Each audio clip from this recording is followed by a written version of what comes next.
Welcome to the Galaxy College Moonebears Dynasty. This is a team builder that I've been working on here in College Football 25, and to make this team, I took the default cupcake roster, which I believe is around like a 68 overall, and I wanted to make it even more challenging. So to do that, all I really did was take about half of this roster and turn them into seniors. So this team is comprised of about maybe 40 underclassmen and 50 seniors. So the reason I did this is to really have a fresh slate after year number one. So a lot of the players that you're seeing on the screen are not going to be here for very long, which is going to really put an emphasis on recruiting, the brand new transfer portal that is new in this game. So that is sort of my favorite way to play these kind of things. So I just want to highlight two players here before we get started. We have quarterback Martin Kim, who is a 64 overall senior, and then we have Harvey Peters, a 72 overall running back, also a senior. He has one trait, but coaching this team is going to be Eric Henderson from the Rutgers Dynasty that I did a few years ago. We're going to start out with the recruiting tree just because the motivator one, you level up when players level up, and the tactician, you level up when you win games, which I'm not really sure how much players are going to be leveling up in year number one or how many games we're going to be winning, but we're definitely going to be signing some recruits. So starting off with the quarterback upgrades here, because Eric Henderson was a quarterback, and also we need to replace Kim here in year number one. The coordinators, I'm not sure what I'm going to do with these guys at the end of the season, but they have some traits there. I replaced UConn in this dynasty, so I'm going to keep their default schedule here in year number one. I don't want to mess up any of the scheduling, and we're also starting in the independents, but I think I'll probably move to a conference after this first year. So again, the biggest part of this dynasty is going to be the team building aspect. So we're starting out here trying to scout some quarterbacks to bring in for next season, and I put 6 guys on the board, ended up scouting all of them, so I spent a lot of points looking at these quarterbacks, and I couldn't find anyone with above 84 throw power, but this guy here, Artie Cleveland, 2-star, listed as a gem, but still not as good as throw power as I would like, but I decided to just kind of cut my losses and just start recruiting, so I might come back to quarterback later and try to find someone else, but for right now, that's what I'm going to stick with. And then another player I found early here is a 1-star, but he's Nick Hayes here, which even though he's a 1-star, he still has 89 speed, 70 catching, and his route running is absolutely terrible. But still, for a 1-star player, I think we could do a lot worse, so probably going to be putting some points into here. And then just checking out the rest of the recruiting board, we only have maybe 5 or 6 3-stars, and again, we need a lot of players here, so I'm going to try to get as many as possible and try to max out at 35 if possible. I'm not sure how that's whether that's going to be possible or not, so I filled up board with a lot of 1-star and 2-star players. Not that exciting, but again, I'm just trying to really just get a lot of freshmen onto this team in year number one.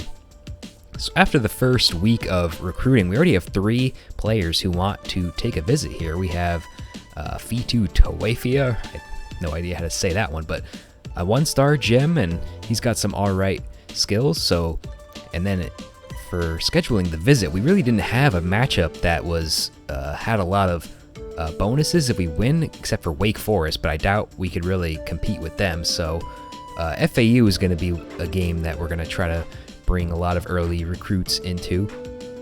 And this guy, he's interested in academics, so Galaxy College, I guess that is really all we're known for is our academics at this point.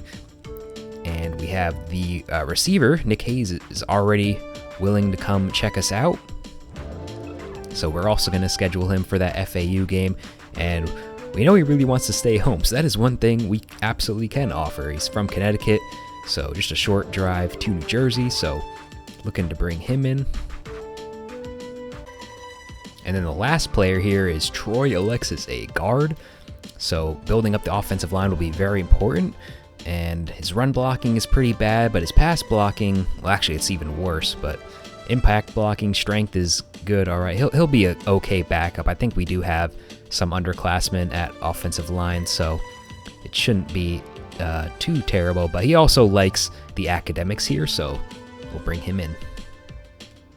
Our first opponent here in the Dynasty is going to be against Maryland. They're an 81 overall, so a pretty tough matchup. And they're going to have Billy Edwards Jr. starting at quarterback. I thought maybe MJ Morris would start, maybe, but no, Edwards did get the start in this game. And then the toughest part of this is going to be their sophomore running back, Hemby, there. And they have got an alright receiving core. And then outside of that, they have a pretty good defense. No real standout player, but it's still going to be a very tough game for us. We're at 65 overall, going up against an 81 for our first game. So let's see how it goes.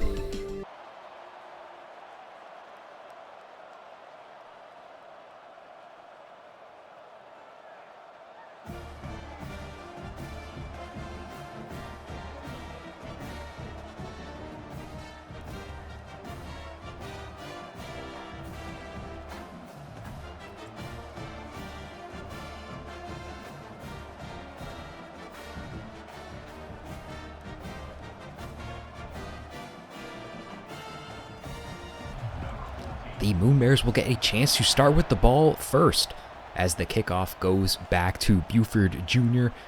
on the return. Nothing really there, tackled immediately.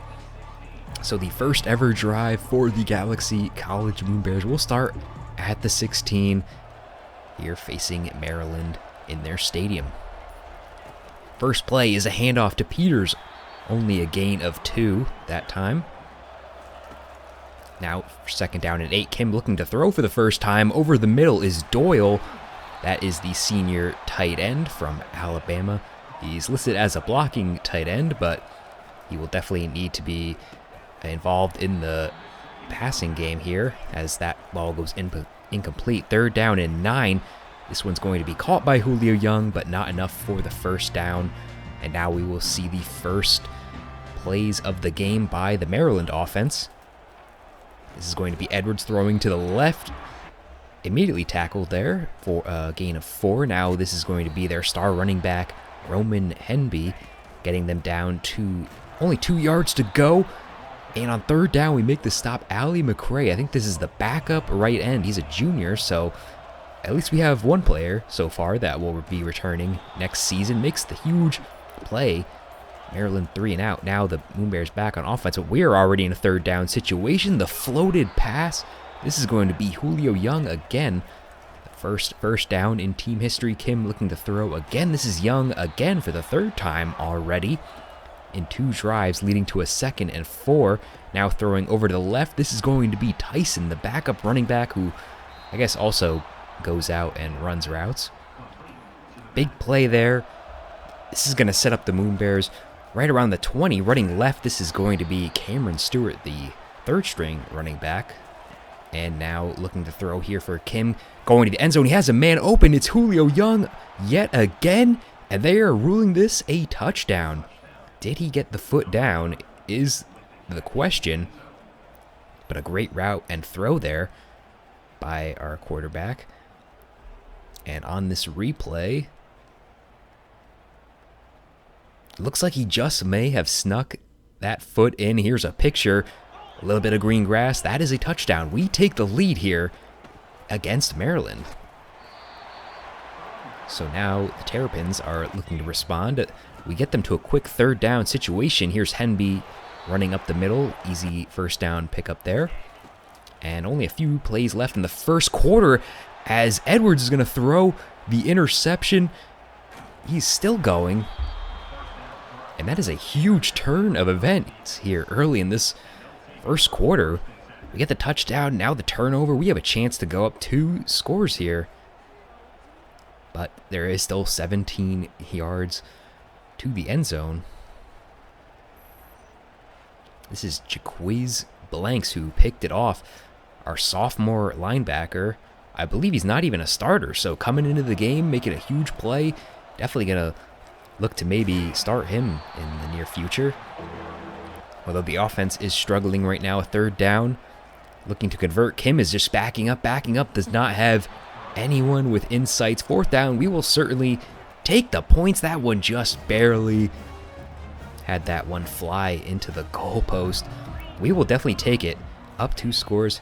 Here's Maryland back on offense, and another interception. This one's going to be Hunter Webb, the free safety. He has a clear shot to the end zone. A pick 6 after just getting the field goal on the last interception. We are going to be up 17-0 here in the first game. As I don't know what Edwards is seeing out there.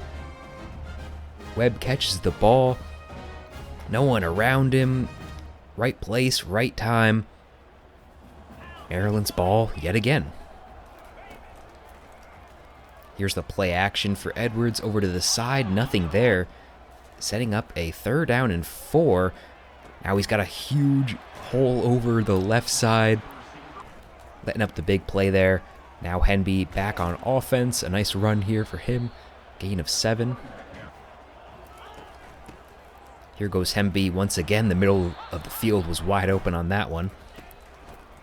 And here goes Henby for the 3rd time. Completely destroys that man. Another missed tackle. Just barely stopped before the end zone. As this Maryland offense is heating up here. And now here goes the backup running back diving into the end zone. And they want to change the narrative in this one.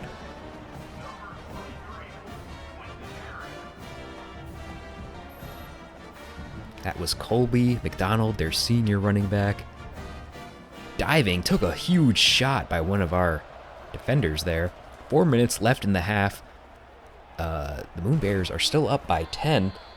So we don't really get anything on that one. Setting up a 3rd down and long. Kim looking for the screen pass, and there's just pressure immediately in his face. No time to develop that one. Maryland will get the ball back with a chance to score again, and it looks like they're going to do that right now. They're not going to catch him. One play, touchdown for Maryland. They are right back in this game.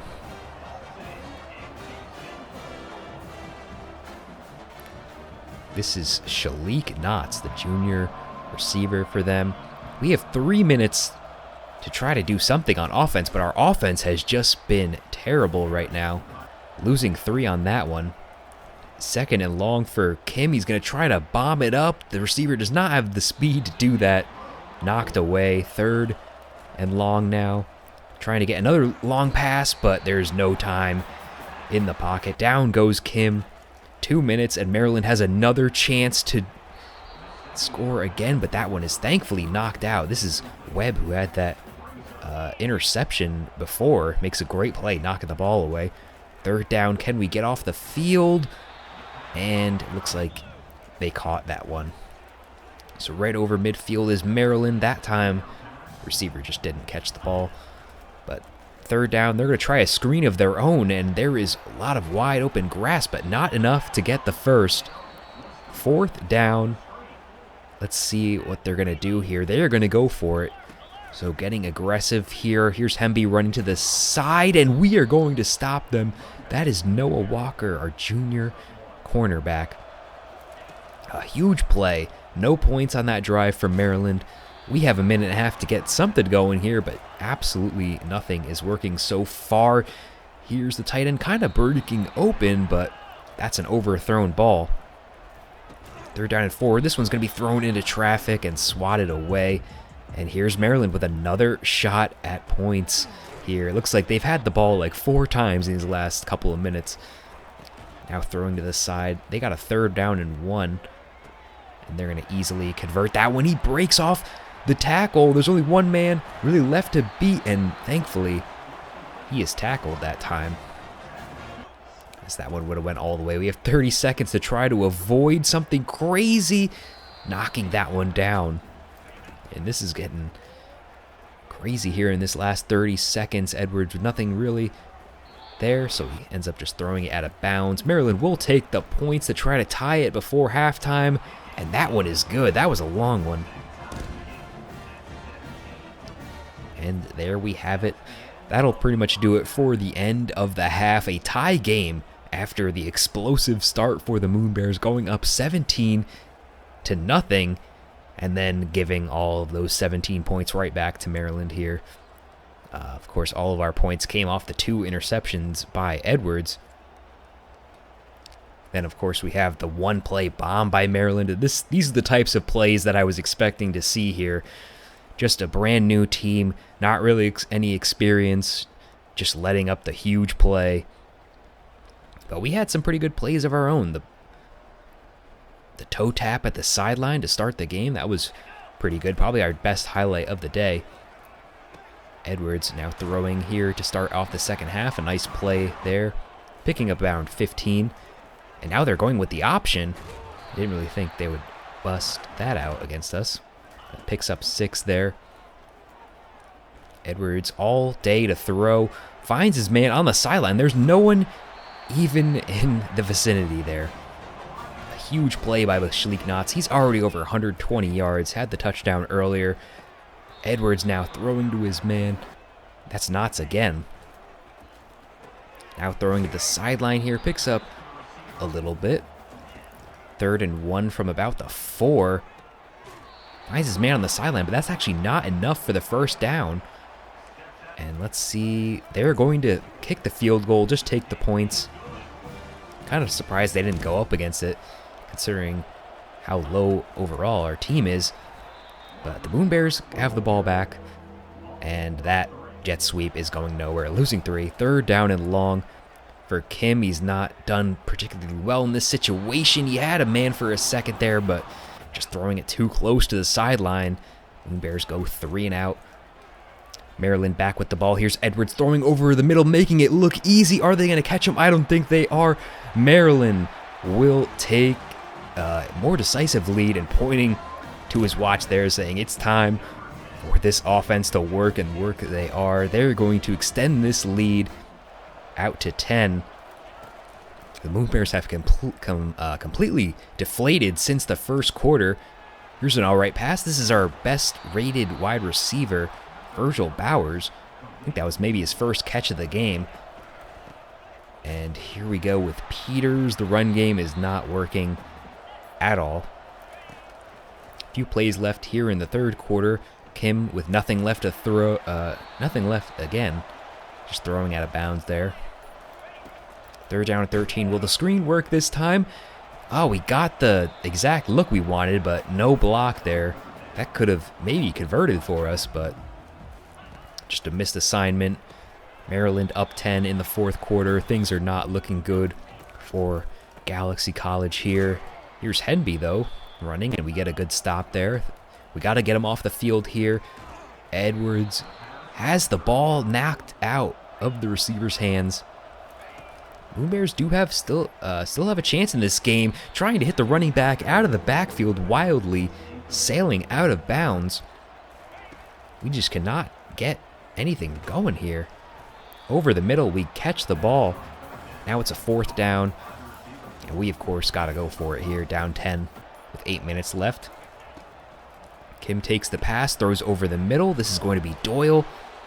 Makes a great catch for us, 1st down. Now trying the screen here to Graves. And that was a nice 1st down, too. Kim looking to throw here. He's getting chased by the defensive lineman. It looks like he just dropped the ball. Recovered by Maryland. I don't even think he tried to pass it, or maybe just got knocked out. And it is going to be crunch time here for the Moonebears. They got him to a 3rd down, though. So if we can stop him here, maybe a chance to go down the field and score. Kim is going to throw to the sideline and grabbing onto that foot and not letting go. That's going to lead him to a 4th down. They are going for it. Up 10, and they're going to convert. They made the right decision. I thought they might kick it there. But Edwards is now looking to close out this game. That's another 1st down. To Ty Felton, he's up to 140 yards and a touchdown. Here's Henby. Probably going to rely on him for the rest of this game. 3rd down and 4. Here goes Henby, and he's stuffed. 4th down. They're going for it again. It worked for him last time. Here goes Henby. It's a crowded middle of the field. We do get the turnover. If they got the field goal, it really wouldn't have mattered, so I guess it makes sense now that I think about it. We got 3.5 minutes left here to go. Nice play. Here goes Brock on the outside. That's a nice play to start off this drive. Here goes Kim trying to go deep. He's got him, man. He's got Brock again on the other side of the field. Touchdown for the Moonebears. And he's going to do a little sleep celebration. Too early to do that. We are not up in this game. That is Ray Brock, the junior wide receiver. Just a great throw by Kim. Great play. The Moonebears do not want to leave here without their first win. But in order to do that, we're going to need the defense to step up. The ball is out. Oh, we immediately get the ball out. Jack Hines forces it. Sophomore linebacker, but the Terrapins jump on the ball. Now it's 2nd down and 7, fighting forward. 3 yards to essentially maybe end this game. Edwards is going to keep it for himself, juking inwards. Gets the first down, not quite over yet, but this run by Hemby will seal it. The Galaxy College Moonebears will walk out of here with a loss, 27-24. I mean, I was expecting a much bigger blowout. Of course, the most of our points came off of some early turnovers. So a pretty good game, all things considered. But yeah, I think that second half showed just how much work and that this team is going to need if we're going to be competitive. Shalik Knotts for Maryland, 137 yards and the touchdown. He's the player of the game. But that is going to pretty much do it. We're just going to take a look at the stats here at the end. And Billy Edwards, 2 touchdowns, 2 picks for him, 300 yards. Running the ball, Henby did what he had to do, 87 yards, no touchdown for him though. Felton and Knotts both went over 100 yards, both got the touchdown. Great offensive performance just all around. Other than the 2 turnovers, of course. 3 TFLs for Donnell Brown and 2 sacks for Brown and Wheatland. And then they did force a fumble on us. That was Wheatland again, so really helped the turnovers. But here's Kim, 200 yards and 2 touchdowns. I mean, I'll take it for the kind of game we had. And we had nothing on the ground. And Ray Brock had almost 100 yards in our very first game. And then defensively, a few of our players got some TFLs, no sacks, the 2 picks, Webb and Blanks. And we did force that fumble, but did not recover. So that's going to pretty much do it here for the first episode of the Dynasty. I hope you guys have enjoyed. See ya. It is week number 2 for the Galaxy College Moonebears. We are coming off of a close loss against Maryland. Performed pretty well given our expectations. And today we have the FCS East team, so I wanted to keep this one on the schedule just to see what our team is like playing a similarly ranked opponent. They're actually still ranked higher than us at 68 overall against our 65 overall. So let's see what this team can really do, as FCS will start off with the ball. They do run kind of like a flex bone offense. It's kind of hard to judge how good our defense is against them because this isn't an offense that we would see typically.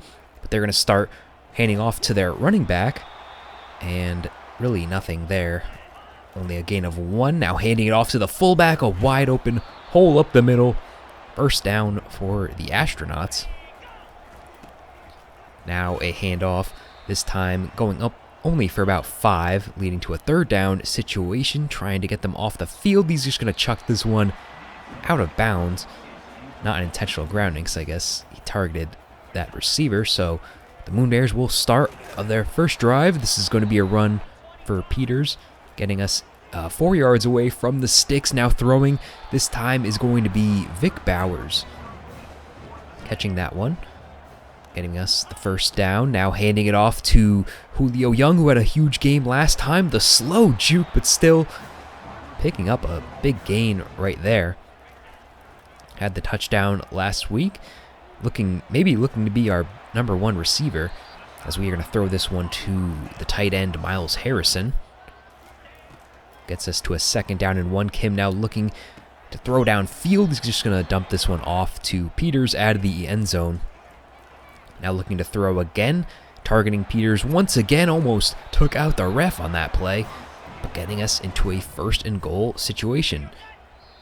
and looks like we might be heading backwards now. Now from the 15, Kim looking to throw, looking to recreate the touchdown from last week. Not going to get that one. Julio Young in blanket coverage. Second down for Kim, backing up a little bit. No one's really open. Trying to force this one in. They're going to pick that one off. Just a terrible throw by Kim. At least he brings him out of bounds to save the pick six. The crowd is not happy in their first home game in school history, as the Astronauts will take over from about the 20. Nothing really there. A quick third down situation. Can we get him off the ball? The pressure up the middle is going to force the 3 and out. Astronauts will have to punt, and we ran into the kicker. And what would have been a good starting position for us on this drive is going to be knocked away by just a stupid error, giving them a fresh set of downs. That was Jack Hines. Ran into the kicker that time. And now the Astronauts with the ball. A little bit of space there, but just not enough speed to break it loose. Second down, throwing over the middle. He's got it. Easy first down on that one. Now a bit of the read option. The ball goes popped up and then recovered somehow. Man, that one was bouncing around everywhere. He just pitched it back into the air, somehow picks it up, and still makes a positive play out of it. Now running the ball, pushing forward. Third down and 1, handing it off to the fullback. Nice play to end that drive. That is our safety, Quincy Reed, who gives the Moonebears another opportunity on offense. This is Peters running out of the backfield. Jukes one man. Nice first down run there. Now handing it off to him again. Another nice run. Sheds one and still fights forward. Back-to-back nice runs by Peters. Kim looking to go downfield. Hooks up with his man Bowers for his second catch of the day. Now handing it off. This is Julio Young. Cutting inside, setting up a short third down. Gonna try to throw it on this one. Wide open is Doyle, the tight end. Couldn't quite get that one all the way in. But still a 22-yard catch on that one. Kim now running to the side. He's gonna try to go for it himself. Touchdown. Martin Kim of the Moonebears. And hitting the Heisman after he threw that disgusting interception on the previous drive. That is absolutely crazy, but the Moonebears are up 7 now, as FCS now gets about 6 on that one. Running it up the middle, first down, Astronauts. The back this time in some trouble, nothing on that one. We got him to another third down. Looking to throw, going downfield. He's got his man. We at least stop him on that one. But a huge missed opportunity on that third down. Passing to the side this time. Nothing really there. Now trying to set up the screen on second down. He might have this. Pushing forward. Touchdown. FCS East. Both teams getting a touchdown in the first half, but there's only 2 minutes left. Can we get some more points on the board? Here's Brock coming across the middle. He's going to catch this. Nice catch and run. Almost gets us to the 50 on one play. Around 90 seconds left here. Kim looking to throw. He's got a man. This is Young up the sideline. 2 good plays here. Now throwing over to the left. It's Young again. Another first down. Now entering into the red zone. Kim has it on second down. Looking for it all. He's got his man in the end zone. Touchdown for the Moonebears. This is Young again. He's really looking like our best offensive playmaker here early in this dynasty. He's only a sophomore, so good things out of him. Great thrown ball. As we will lead 14-7. Astronauts looking to do something before half. They got a good play here, but still a long way to go. Throwing out of the flex bone here. They got looks like a tight end. They got to start calling timeouts now. 40 seconds left.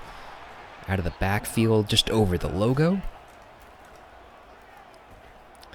Now looking to throw. That one's bobbled and should have been caught. But just right through the fingers at the last second. Second down now. Throwing to the back. That'll get him to the 35.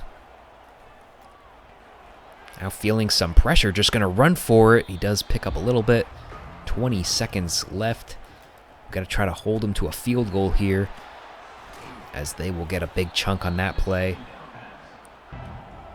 And they will bring out the field goal team. The kick is up. It is not going to go in, just to the right of the uprights, as that is a good break for us. And I wish we had some fans in the crowd to celebrate, but maybe in due time. We got to win some games, get some winning seasons, get some fans here.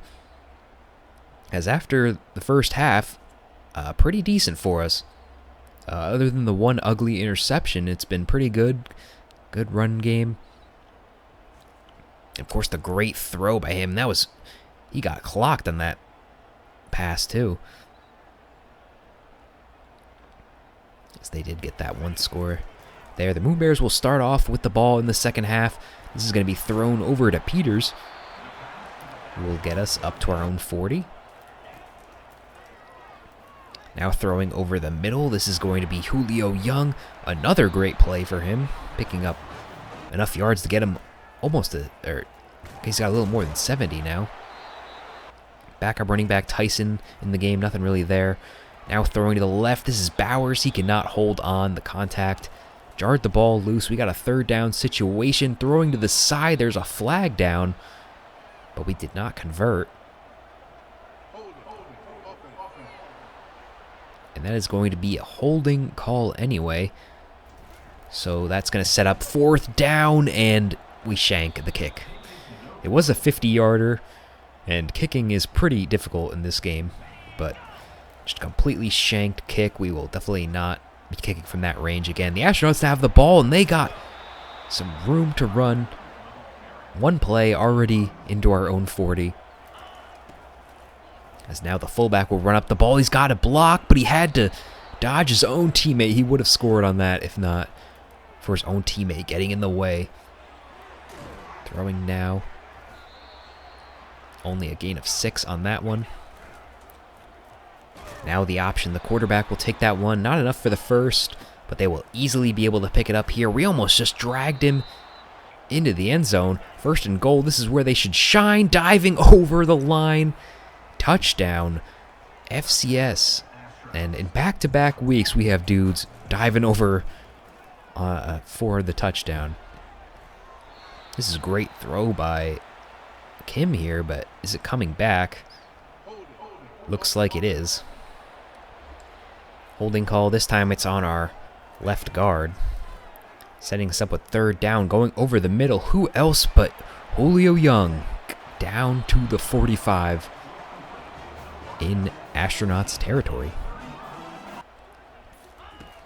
Now looking to run with Peters. He hasn't really done anything in this third quarter, but sets us up with a third and short. Now Peters running to the side. The recording looked like a glitch there for a second, but we did not get it. We're going for it on fourth down. We know our kicker cannot hit this range, and we do end up picking it up. Fresh set of downs for us. Kim looking to throw. Pressure in his face, going down. Not enough time to throw.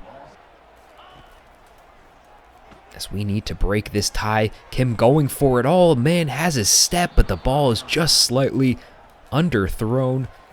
Now we got the punt team out, but they are going to make the same mistake we did. Running into the kicker calls for both teams, and this time we're going to get bailed out.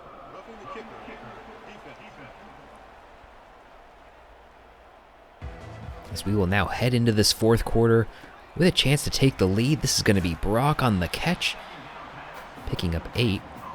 Ray Brock, almost 100 yards in this game. Now trying to run it with Young. They sniffed that one out immediately. A 35-yard field goal should be much more manageable for our kicker. Kane is going to get that one there. As we are up 3, 8 minutes left. As they are shoving all of our players around. Our defensive tackling ability is definitely one of the biggest weaknesses on this team so far. Now nearing midfield. We got that one. Now a huge hole up the middle. As we are just letting them run all over us. Here's another huge hole for the running back. Getting them down to the 15. Pitching it now. We got some guys there. Only a short gain. Here's a third down for the Astronauts. They need to pick this one up. We are going to make a great play. Hold in the fourth down. Will they make the same mistake twice? It's in the exact same spot as the last kick. And in this tight game, leaving 6 points on the board might make the difference in this one. We have under 4 minutes, a few first downs, and we can end this. Julio Young, another great catch off the slant route. He's got 125 yards and the touchdown. In this one, here goes Peters. He is going to hit the outside, cuts back. That is going to be a first down. Here goes Peters again. Now he's got the hole up the middle. First down. And each one of these first downs is just killing this clock now. Peters gained 7 on that one. That is going to lead us to a third down, and they eventually get to Peters. They take the timeout. But we're going to go for it. We cannot kick this field goal. They left Brock open over the middle of the field. And that might just about do it. As we will just be able to kneel this ball out. They have no ability to stop the clock. The Moonebears will walk out of here with a narrow victory. The first victory in team history for this squad. Winning 17-14 over FCS East. As Martin Kim will get the first ever game ball. 278 passing yards, 2 touchdowns. Definitely well-deserved, other than that one play, of course, that he threw the pick, but the rushing touchdown and the throw to Young were both great. And, you know, in my last Dynasty, I didn't get a win at all in season number 1, so to get one here definitely feels good, especially on a Teambuilder cupcake team. And now we can take a look at some of the stats, as Peters had a pretty good day running the ball, 4.6 yards per carry. No one else really touched the ball that much, or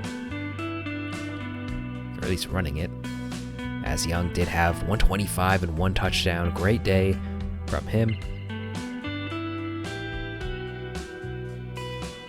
And then defensively, we had a few players get some TFLs. Reed, our safety, getting 2. No sacks. No interceptions. I don't think we didn't force a single turnover, but the opposing team, they just kind of played all right. Just a weird offense. But that is pretty much going to do it for this episode. I hope you have enjoyed, and I will catch you guys later.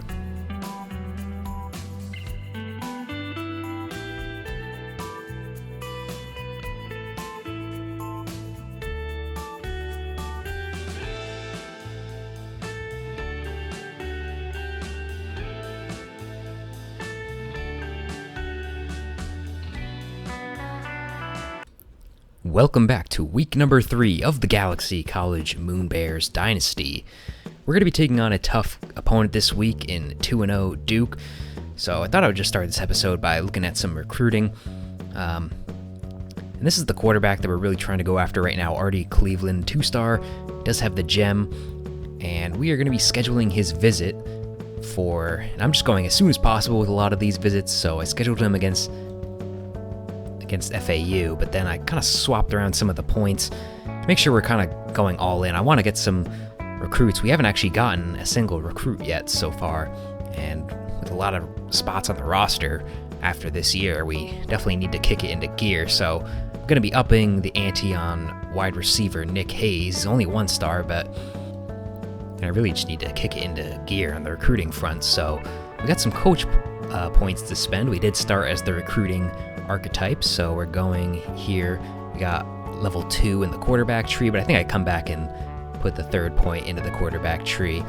The tier 4, I'm not sure if that affects recruiting in progress, so I think I'll just save some points for that at the end of the year, so that going into the future we can get that increased starting interest. But outside of quarterback, looking at the offensive line, and obviously a super important position group, covers 5 different starters, so to put some points there would be super helpful. So after getting those boosts, we can take a look at some of the O-line that we're going after here. We got a 1 star, but he is a gem, so he should have the higher development trait, and I am going to put some points into here. We only have 400 total hours, so we're really only able to go after maybe like 4 or 5 guys a week, along with, scouting. So it's kind of tough right now, but I think towards the end of the season it will get easier and we'll start picking up more recruits. So then we got this right end. Don't really know how to say his name, so I'll probably change it at the end of the year, but we are able to start the hard sell on him. I think he has a visit on the FAU game as well. And then kind of our top prospect right now in terms of rating is this cornerback, Brian Eberle, and so I put the hard sell on him, but you do get the extra points to put, so you just put it on DM player, and then once you unlock more of the recruiting tree, you can put even more points in here. So kind of learning this strategy as I go. But so then I come back to the quarterback, Cleveland here, and I guess I saw that one of the best strategies is, if you have some points in the recruiting tree, is to hard sell and then also put the soft sell, which you're not able to double up on the same kind of pitch, but we can at least get 2 out of the 3 in terms of what he's interested. And here's another guy I found, Tim Kaufman. So now I think going into the future I'm going to be looking more at players who aren't really being looked at. But let's take a look at our opponent this week in Duke. Their top player is their wide receiver, Jordan Moore, 86 overall. Tons of traits that he's got on the right there. And then their quarterback is an 81 overall sophomore. So I'm not expecting to do particularly well in this game. This is going to be a tough ACC opponent in Duke. And so far this year we kind of held on with Maryland, but I'm sort of thinking that's a fluke. And we got the narrow win over FCS last week, only a 17-14 win. So I think we're going to struggle for the rest of this year. Kind of our easiest opponent was that game last week. But let's see if we can sort of mimic what we did in week number 1 against Maryland. Starting off with the ball, the Moonebears will get 6 by the run by Harvey Peters. Another run here over to the right, and the run game has been working decently enough. But, we do have to get something going in the air as well. Throwing this one, Julio Young gets us down to the Duke 40. And now running again, here's Peters, just with an okay run, getting us to a 3rd down and 3 situation. Kim looking to throw. He's got Tyson out of the backfield, and he fights forward for the 1st down. As looking to extend this drive. Just a 5-yard catch that time. Now off the play action, Kim going for it all. How did he sneak that one in there? Touchdown. This is going to be Ray Brock. I think he's the 3rd wide receiver on our depth chart, and it really looked like the safety was going to pick us off there. But Brock runs a good route, and the safety just kind of bites down. See, I thought that was going to be picked, but we'll take it. I mean, up 7-0 against Duke. So now we can take a look at Duke's first drive. Gain of 15 on that one. Now throwing off the screen. He looked like he could have got the block and maybe taken that one all the way, but has Halsey there on the catch. Here's a second down for Duke, going over the middle. He finds his star receiver, but he dropped it. Castillo in coverage that time.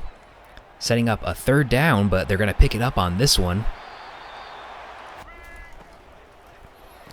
So now they got a screen. This is going to be Jordan Moore picking up 7. Third down and 3. Throwing over to the right. That ball is knocked out. So Moonebears defense coming up clutch on our first drive, setting up the field goal. A pretty long try, but he gets it right down the middle. Duke will cut this lead a little bit.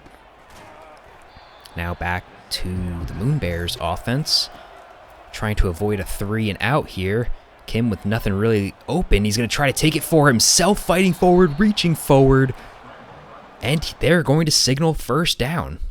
Kim not really a scrambling quarterback, but running up right along the sideline and does extend. Get us this crucial first down. As the Moonebears have already put up 92 yards of offense in the first quarter. Pretty good for us. Trying to throw out of this one. I don't think he got out of the box. They are going to rule that intentional grounding. Receiver just not close enough. Third down and 19. Trying to get a screenplay. That did not work at all. Duke will get possession of the ball. They're starting at around the midfield line, as their running back can't really find any room here. Third down and 4. They got him on the slant. First down, Duke. Now here's running up the side. Sheds 1 tackle. Gets outside. Almost picked up the first on that one. Now looking to throw the comeback route. That's going to get him down to the 10. And blown up that time. That was Deshaun Carpenter. Nice tackle for loss. Third down, we have a chance to keep him out of the end zone. Again, we are going to get the sack. That is going to be right linebacker Jordan Foster. Sheds the tackle. Makes Murphy sit down. Now for the field goal, and the kicker is 2-2 to start the day for Duke. The Moonebears will now look to respond with 4 minutes left in the half, and Kim had no time on that play. Devin Red came off the side, setting up a huge third down and long. We're trying to pick it back up, and just a little too late. Young could have came down with that one. But yeah, just thrown a little too late now. On the punt, this ball is going to be knocked out. Duke doesn't even know where it is. They somehow recover it. We get the lucky break with the forced fumble, but none of our guys could just make a play on it. Duke gets bailed out of that. And now taking it to the 35. 2-minute warning. Murphy throwing over the middle. He has Jordan that time. Or Jordan Moore. A few plays later, it's a 1st and goal. Trying the screen, not going to get it on that one. 3 yards to go. Now looking to the end zone, touchdown, Duke. We had a guy there, but just wasn't able to make the play. Harvey comes down with it with just 30 seconds remaining in the half, as Duke will take the lead for the first time in this game. Javon Harvey. We got 30 seconds. Are we going to be able to do anything with this? Trying the screenplay, and that the pressure just came way too fast. Now trying to run to the outside. This is Young. Nothing there, so we're trying to actually avoid them getting the ball back, but we can't, so we have to kick it. They got 12 seconds. That play will get them a couple of yards. Now 7 seconds, when now we're just trying to scramble to prevent them putting up any points here as their receiver comes down with it. Will they go for the field goal? They will. This is about a 52-yarder. The kick is up, and that is going to be good. Their kicker coming up big for them in this game, 3 of 3. They're going to extend their lead 16-7. Not the way we wanted to end the first half, but the Moonebears will be down 2 scores. And they have just not even really attempted to run the ball, but in terms of us, looks like we lost. Really didn't do anything offensively in the second quarter. our only highlight play was the touchdown to Brock. And then it's been all Duke since then. Let's hop back into the game here. Start of the third quarter. Duke will start with it. Throwing over to the side, the cutback. First down, Duke. Now looking to throw on the side. There is a flag down, but he's got the receiver in space.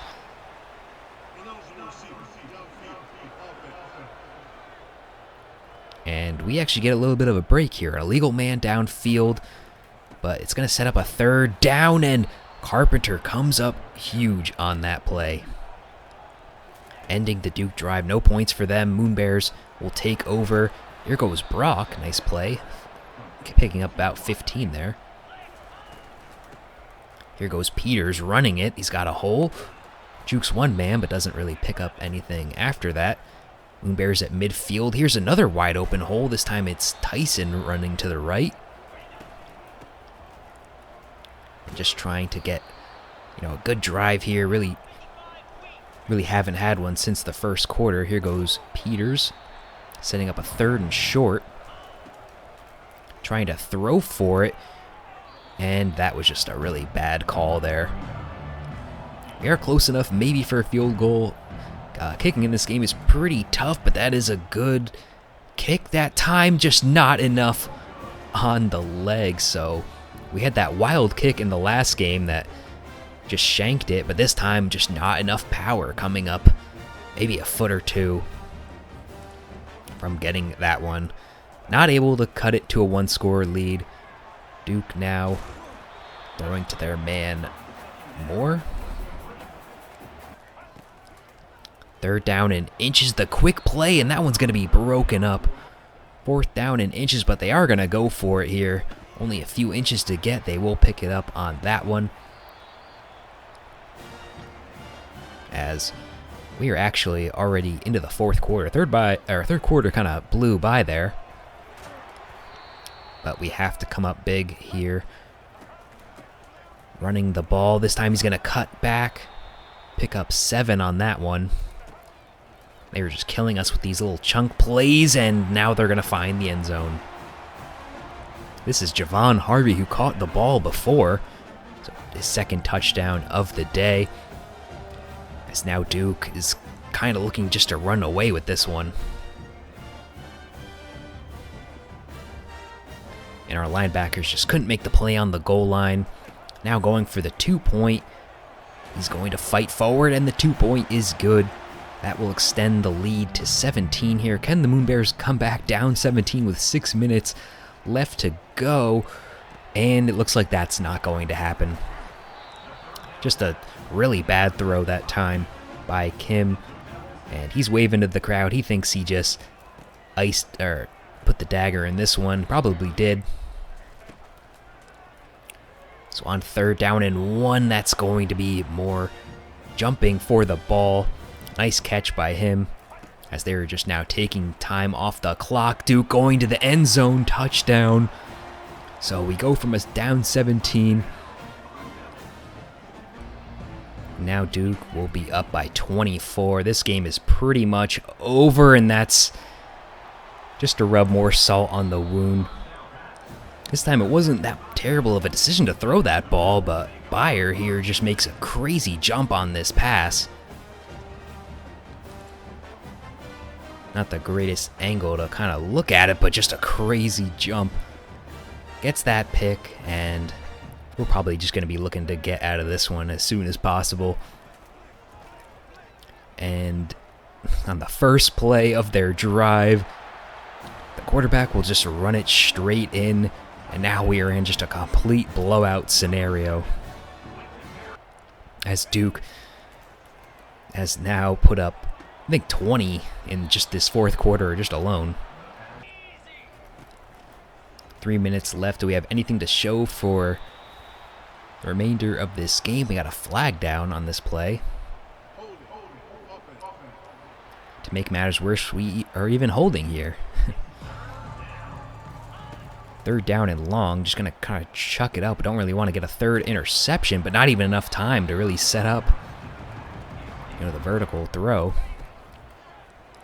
4th down, might as well try to just lob it up and see what happens, as that one's going to be broken up. So Duke will take over, and they can pretty much just run this out. We're not even really trying to, use our timeouts or anything. Duke will win this game 38-7. It was pretty close here until the 4th quarter, where they just kicked it into high gear. 22 points for them in the 4th quarter. Just a complete blowout, and really shows what how far this team has to go. As Malik Murphy, their quarterback, will get the player of the game, of course, throwing for 4 touchdowns.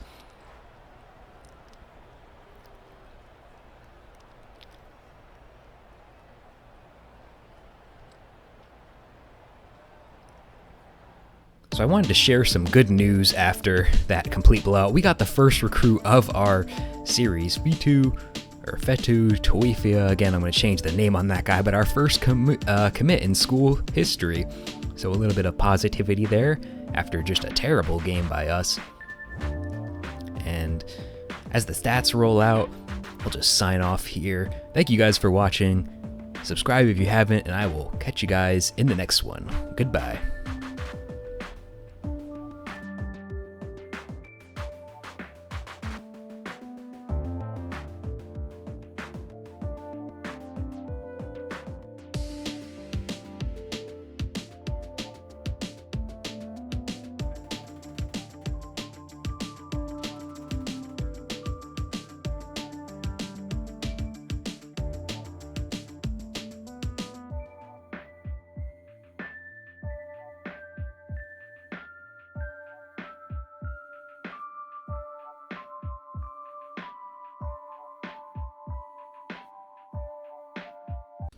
Welcome back to episode number 4 of the Galaxy College Moonebears Dynasty. If you are new to the series, this is a team builder that I've created here on College Football 25. I took the lowest rated default roster that Teambuilder gives you, the cupcake one, and I messed around with some of the player ratings, but mostly the big change that I made is that I took half of the team and made them into seniors. So this team is going to have a completely fresh new look after year number 1. And it's really going to be focused on, recruiting and the new transfer portal and all that. So if that interests you, make sure to subscribe to keep up with the new releases. We are here in week number 4, or game number 4, I should say, as we are taking on the Florida Atlantic Owls. On the screen, as I've been saying this, we have some players visiting here. We've got a quarterback, Artie Cleveland, and as well as a cornerback, Ellerby. So we're going to try to get them to recruit with a good performance here today.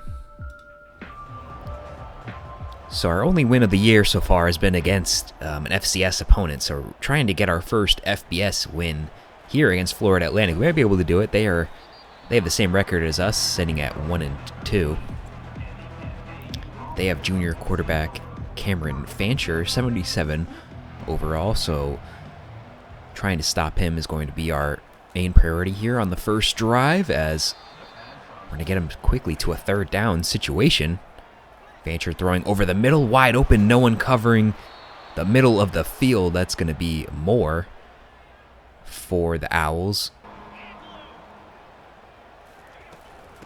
Now here's a run, this time to the right. We get a hand on him, but then he breaks free, breaks another one, and gets him down to a 3rd and 3 situation. Now running right up the middle. Huge hole opening up on our defense as they're going to cross the midfield line. Mobley for the Owls on that time. Now throwing, caught off the slant. Good play there. Now from the 30, I just realized the quarterback is a lefty throwing to the end zone. That one's not going to have enough on it. We pick up the interception, the juke, to get some extra yards off of that one. Carl Bowie, the senior corner. I think that's the first big play he's made all year. And yeah, just a bad throw by Fancher. Gives the Moonebears their first drive of the game, as immediately the ball comes popping out. Immediate pressure. We're going to lose a bunch. A 3rd down and 21. Just barely gets that one off to prevent the safety, but no one even opened, so nothing coming of the turnover. And now Florida Atlantic is going to take over with great field position after one play. They're already at the 30. Throwing this time, getting them into the red zone. As Florida Atlantic looks to pick up right where they left off on the last drive. Running this time, going to the left, nice run. Picking up 8. As Fancher is going to take it for himself. Murray, the defensive lineman, is not going to be able to catch him, diving in for the touchdown. Fancher did not want to make the same mistake as the last drive, as they will take the first lead of the game, 7-0, as this first quarter is about to wrap up. The tight end Doyle will get the first play of the Moonebears drive. Here goes Peters running to the outside. Not quite enough speed to really hit the sideline. Here goes Kim looking to throw. He's got Ray Brock over the middle, running across, getting them right to midfield, his first catch of the day. Kim looking to throw again here, and there goes Brock again. That time picking up about 13. Now throwing to Peters out of the backfield. He's got some blocks downfield, and a bad angle is going to lead to Peters picking up a 15-yard catch and run. Kim now throwing to Peters again, back-to-back, and back-to-back first downs. Now this time it is Bowers. We haven't seen a lot of him, even though he has the star underneath him. But just a nice run there. Now Peters with a nice run. Touchdown, Moonebears erasing this lead.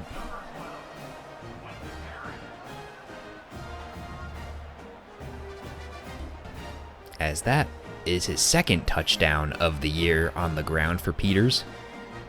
And we only have a couple of rushing touchdowns so far on this year. Most of all have all been passing, as Florida Atlantic looks to respond. A nice run that time for them. Handing off. There's absolutely no one there but the linebacker to save that play. Fancher now looking to throw. There's a flag down on this one.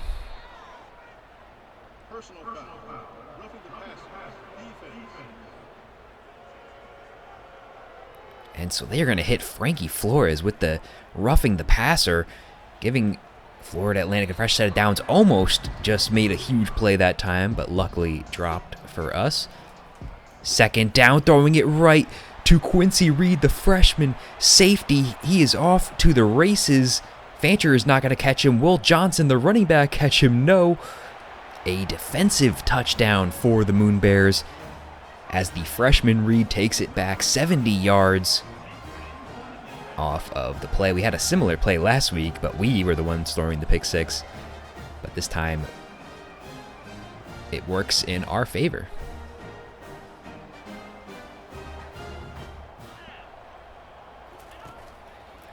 Two interceptions for Fancher here in the first half, and not getting any better here. This is Hines on the sack. A huge loss to 2nd and 24. So a freshman and a sophomore are coming up here with big plays for us in this first half. 2nd and long, just a quick pass. Gonna get a chunk there. Actually got about 10. That still leads to a 3rd and 14. Looking for someone to get open, and could have maybe ran for that one, but instead throws it in between the defenders. Florida Atlantic is moving this ball, going to the end zone. Touchdown, Owls. As it looked like we were going to get off the field there on 2nd and 24, but just a few crazy throws here. Here goes Horton, just completely annihilating our corner and getting the score there. We got a minute left here in this first half. Can we respond? Going up forward. Oh, this is going to be Ray Brock. He sheds the tackle. It's only going to take one play. What a huge play for him. Back-to-back touchdowns here with just a minute left to play.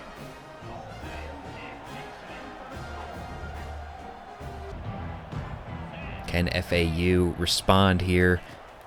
Fancher looking to do the same thing. He's got his man Horton, who just caught the touchdown 2 plays earlier. What is happening here? This is not the track season. What is going on here? 3 back-to-back-to-back 20-plus yard touchdowns, and these last 2 for Horton. Just insane. I think that's the same exact corner that they targeted as well. 25 seconds left. Can we make it an even crazier finish to this half as they're going to pick it off? And don't tell me we've got the pick 6 here. No one's going to catch him, Kim, not with enough speed. 4 back-to-back-to-back-to-back touchdowns here as we just gave up 14 in the last minute here. Why not make it 5? 5 seconds left. Kim looking to throw. And did he catch that? He did. Ray Brock here as our most impressive receiver here in the first half. He leads us to the field goal. That one had enough power, but trails left. What a crazy finish here. 4 touchdowns in the last 2 minutes. And then the missed field goal just to top it off for us. FAU leads 28-21. Let's see if things calm down here.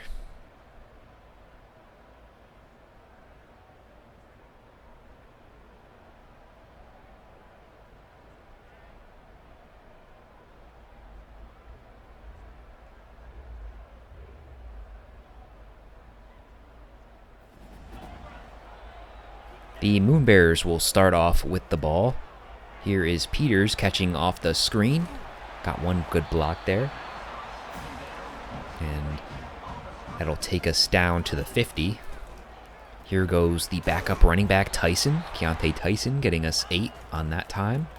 And Peters checks back into the game, slips through the O-lineman. First down, Kim throwing to Peters this time. Gaining about 8. Kim off of play action. He's got a wide open Julio Young. Nice play that time. Here comes another screen. This time it's a wide receiver screen to Brock, but immediately blown up by the Owls. 3rd and long. Here goes Young. He just did not have the footwork to make that a first down, but 4th and 1. We are going to go for it. Peters cuts back. The glitch in the system, but we still get the first down. Trying to risk it here. Here goes Peters punching it forward. He lost the ball.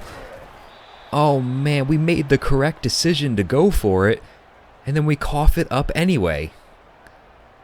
As FAU makes a huge defensive play on the 2-yard line. Fabian Scott, the sophomore, free safety for them, just completely lays lumber. As FAU will take over. They get some breathing room on that play. Now with the wide receiver run, he's got some space in front of him, down to the 25. Can this defense make a play and not let up the big touchdown? Will be the question on this one. Looks like that's a tight end that got that. Yeah, Zeke Moore, one of their best offensive players. And here goes Johnson running to the left. The safety saves the touchdown at the last second from our own 40. Catch of 8 that time. 3rd down. Our defense has not been good on 3rd down all day, running it up the middle. That is Johnson. And is FAU about to take it all the way? 98 yards down the field. They get down to the 3. Fancher throwing to the left. He's got his man. Touchdown. FAU will extend their lead here. 35-21. BJ Alexander this time catching it off of the quick bubble screen. The block was perfect. We got a 14-point comeback to orchestrate here. Young holds on to that ball somehow, but that leads us to a 3rd down. Kim looking to throw. This is going to be a contested ball and knocked away. 4th down. Unfortunately, we are going to have to trust our defense, but the guy on Florida Atlantic dived at our punter. We are going to get this ball back.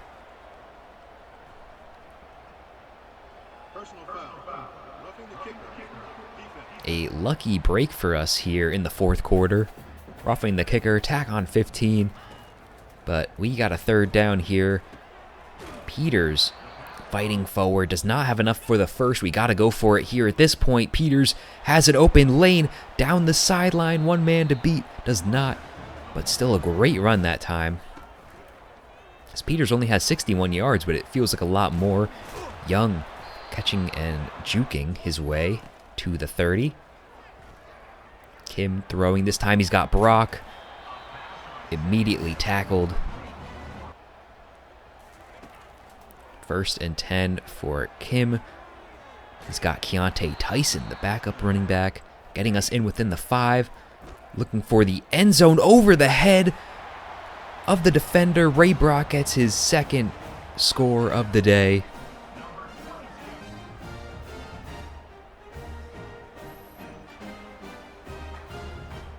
The junior receiver makes a big play for us. We're still down a touchdown, so the defense will have to make a play,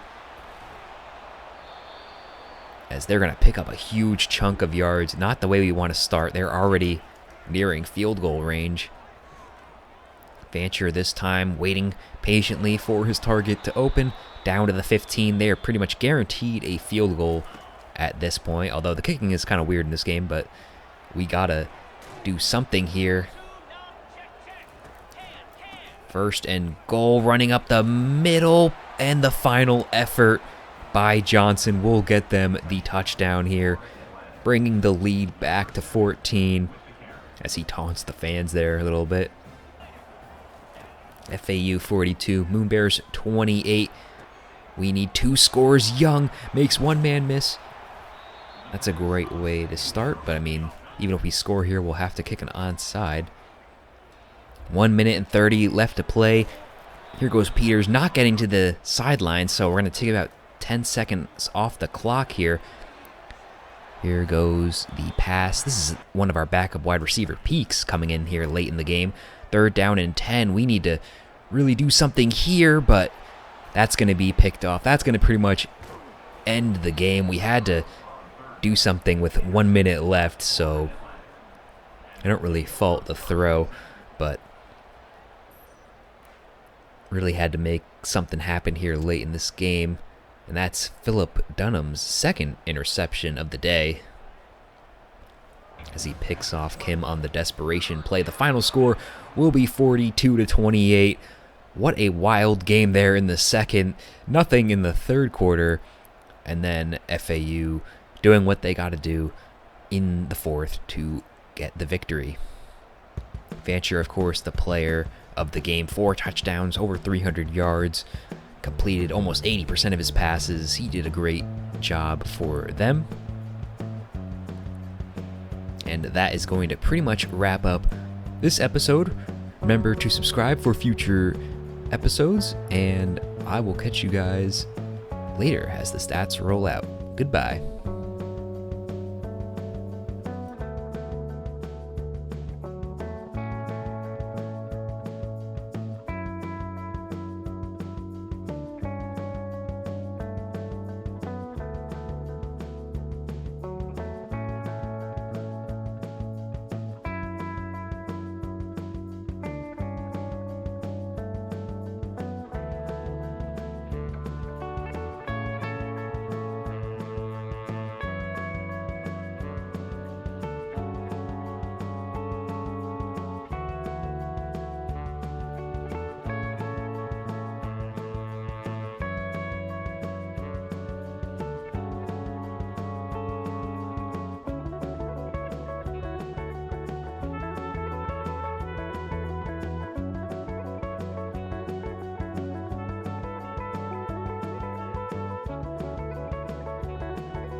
Welcome back, guys, to the Galaxy College Moonebears Dynasty. We're coming off a loss against FAU, and we'll have a game against Buffalo coming up later in this episode. But I wanted to start with a lot of recruiting. This is like, I think, 3 weeks worth of recruiting. We have 2 1-stars here that are ready for a visit. So I said in one of the previous episodes that we're just trying to target some of these guys that have a very high likelihood of picking us, guys that aren't really being contested by another school. So we have a tight end and a right tackle here, and we will gladly take them if they decide to commit. And now taking a look at one of our top recruits, the 2-star quarterback, Artie Cleveland. We had his visit last week, and even though we didn't win, we still got a lot of boost from that game. So just trying to close him out within the next week or two. And then we have the corner, Brian Eberle. He also visited last week, and we still got some pretty good gains in the recruiting bar. And now we have a 3-star center. I don't know if I've mentioned it before, but he is not currently been given a scholarship by anyone. So we've given him a scholarship and just putting a little bit of points here because, again, no one's really contesting him. And then I noticed that we've only given out 7 scholarship offers at this point, so I wanted to increase that. So a 2-star wide receiver is the first guy of this week that we gave to. Just put a little bit of points on him too. We found this guy, a 3-star running back, Schwartz. And as long as there's nothing really major wrong with his skills here, he actually ends up being a gem. So 90 speed, 75, or not 90, 93 speed, even better. So he's definitely one of our top recruits, or top targets now, after doing some scouting on him. And so after that, I advanced the week, and we're going to pick up 3 commitments after this. So we got the right tackle, the 1-star. We got the 2-star quarterback, Artie Cleveland. And lastly, we are able to pick up Eberle, the corner. So a 1, a 2, and a 3-star all commit to our team. So that's huge. I think that brings our total to 4 now on the year. So that's going to free up some points here. And we definitely want to go all in on this 3-star gem running back here, now that we might have our quarterback for next year. But offering some more scholarships here, another tackle that seemed to be okay down here. And then also definitely need more help on the defensive side. We already have 1 commit at right end, but we could definitely use some more. We have Tuggle here. And then here is Paul, a 1-star linebacker. Again, all these guys are just not being really contested. And this is the last surprise of this recruiting week. I found this athlete here, 3-star, no one really going after him. I started scouting him. He has great accuracy, 80 accuracy, 90 speed, 90 acceleration, 92 throw power. As a 3-star, that is crazy good. So even though we just signed Artie Cleveland, we are definitely going to have to start going after this guy. This is the best quarterback recruit I found so far in this game, and it's a 3-star guy, so that was just a crazy find. So definitely stuff to look forward to. Now into the game versus Buffalo, as I'm not going to be actually playing this game, but we're going to be more in the spectator mode, just trying to see how that will work. I definitely want to see if there's a big discrepancy between how I play and how the computer plays. So starting off with the ball, the Moonebears are right at it, getting a first down there, throwing to Peters. Now Kim throwing over the middle. This is going to be caught by Doyle, getting us right to the midfield line. Kim's going to take it and throw to Julio Young. That's going to get us to the 38. This time Bowers is in motion. Kim's going to throw it to him quick. There's no one around him. Bowers down the sideline to the 12. Huge play there. Kim with all day to throw. He's going to step up and run with it, picking up 6. Moonebears and a 3rd and 3. Kim throwing. That's Ray Brock. Touchdown. Brock caught it as he went to the ground. And the Moonebears on the opening drive of the game. Pretty efficient, no real mistakes made at all, and starting off the game with the touchdown.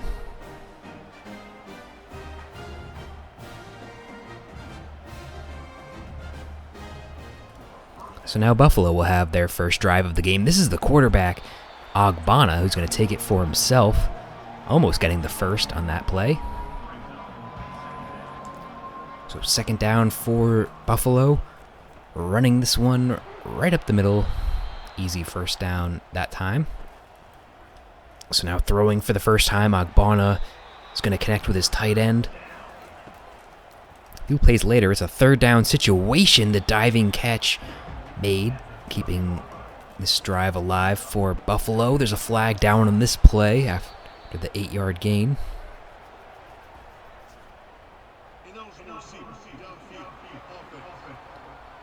They're going to say illegal man downfield, so that's going to knock him back a little bit. It's still a manageable third down. They're going to find the man over the middle, running forward, picking it up.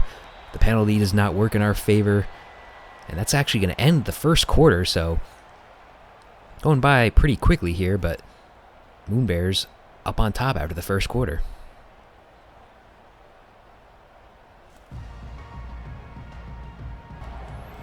The Bulls are within the red zone, handing it off this time, only picking up 4 off that one. Third down for Agbana, the screen play for the running back. That's going to get him down within the 2. They only need 2 to punch it in.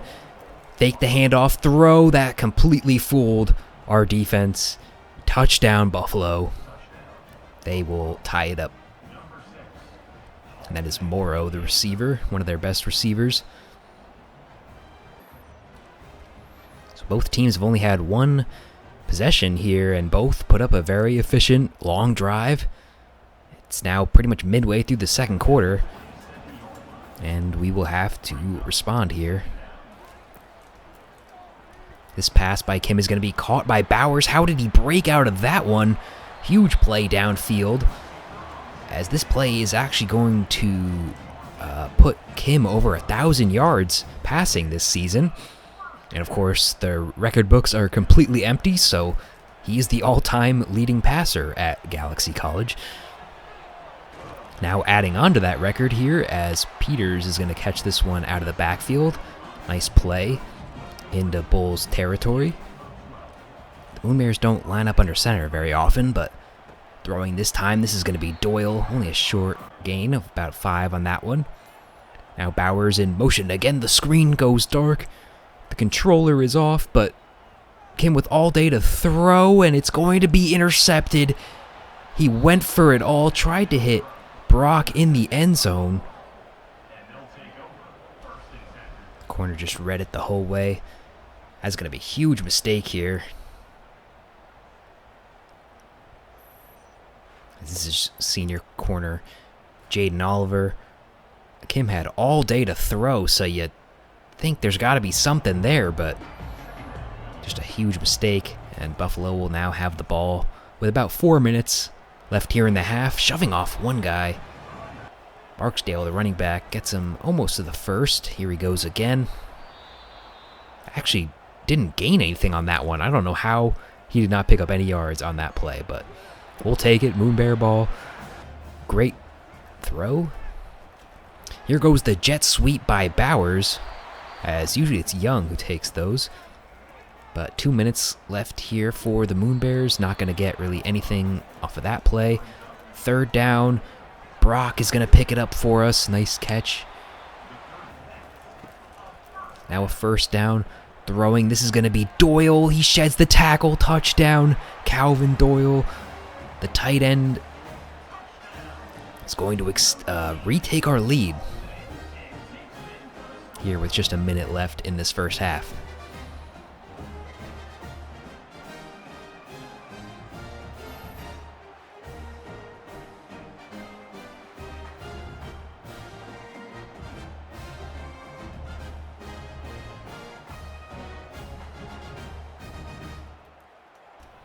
Buffalo with the ball with 1 minute left. He somehow hung on to that one. Now throwing to the side. He's got a wide open man. Down all the way. No one's going to catch him. Touchdown. Is this going to be a repeat of last week? We certainly do not need that. This time it's J.J. Jenkins, as this has been a common theme pretty much all year of just these receivers just completely blowing by our corners. No one has enough speed to catch anyone. But in last week's episode, we were able to respond. Can we do that? This is going to be Bowers' huge play. Picking up more than 20 on that catch. Now the screen, it's going to be Peters, only a little bit on that one. 35 seconds left. Brock catching it. Gives us the first at least. We still use the timeout anyway. Now Kim throwing, this time Young. All the receivers are getting involved on this drive. As this is going to be Bowers. Bowers all the way down to the 5. First and goal. We really want this lead back. Kim throwing, no one there. Not even, I think that was a throwaway. Kim looking to throw again. And there goes another throwaway. Third down. This is going to be Peters. He side steps into the end zone. Touchdown. We are not letting the Bulls take the lead here.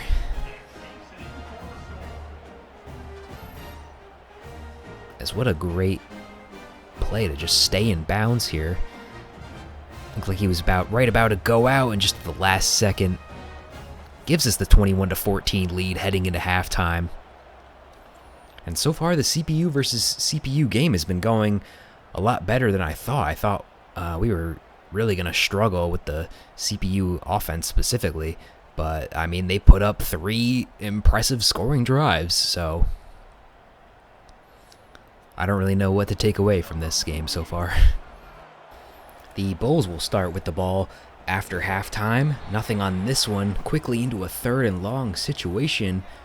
Ogbonna's going to try to throw this one, and we get the tackle.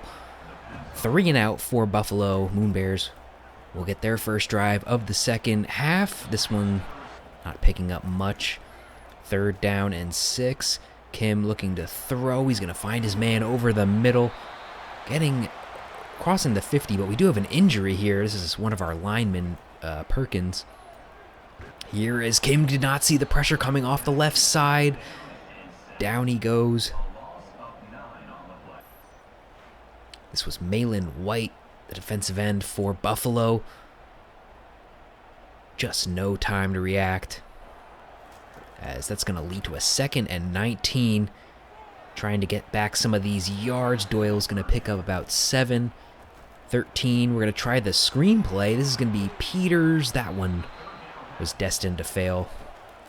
Buffalo will get the ball back, starting off right where they were to start the half. Here we are in another 3rd down situation. Ogbonna's going to try to take it for himself. We make the play. Nice play by our defense. 2 straight 3 and outs. And now we're looking to extend our lead. This is Young. He jukes one man. He's faster than the other defenders. Touchdown, Julio Young. What a great season he is having so far. And as a junior, he will probably be our #1 player returning to this roster for next season. Just finds the wide open hole. That juke was disgusting, and they were never going to catch him. Moonebears take their lead up to 2 touchdowns here. Buffalo looking to respond, doing what works best, and just throwing it up, just taking advantage of our cornerback play. 3rd down and 9. Looks like a screen pass will pick up good chunky yards for them. Now running up the side. Here goes the running back. Now from the 30, they're running it again. Nice play again, as that's going to take us to the end of the 3rd quarter. Can the Moonebears hold on to the 14-point lead? And the story of this game has been their #1 receiver, J.J. Jenkins. He did have that long touchdown in the first half, but other than that, he's not really done much of anything for them. So here goes Ogbonna, throwing caught. That's going to lead to a 1st and goal. The touch pass, that time to the receiver, only picks up a few. Handing it off to the running back. Great play. That play is blown up in the backfield. 4th down and goal. They're going for it, throwing to the end zone, touchdown. Chance Morrow, his 2nd of the day, as that will cut this lead to only 1 touchdown. Not the greatest throw, but great catch. As the Bulls will kick off, Keontae Tyson on the return. He's going to cut through the middle. There's no one else left to catch him. Keontae Tyson will take this one all the way back. The Moonebears want to keep this lead. They will not settle for anything less. The first kick return touchdown of the series goes to Keontae Tyson. What a great play by our senior running back, Keontae Tyson. He is the backup running back, but that play will sort of extend his resume of this season, as the Bulls have been down pretty much the entire game. I don't think they've led for a single second in this game. With 4 minutes left, they're going to have to turn on the gas here. From the 40, they're going to try a screen play. He's got some blockers out in front. Eventually brought down. 1st down. Agbrana evades the pressure, just barely gets it to his tight end. As they are now within the red zone, Agbrana immediately scrambling, calling out for some blocks. That's going to be tackled down at the 13. Here goes another catch. That time about only 5 yards. 2nd down and 5, lobbing this one up, swatted away. Now 3rd down. Agbrana, no one really open. He's going to take it for himself. Denied the touchdown. 1 yard left to go. Agbrana trying to escape the pressure. That is going to be a sack by Jordan Foster. Now a 2nd and long here from the goal line.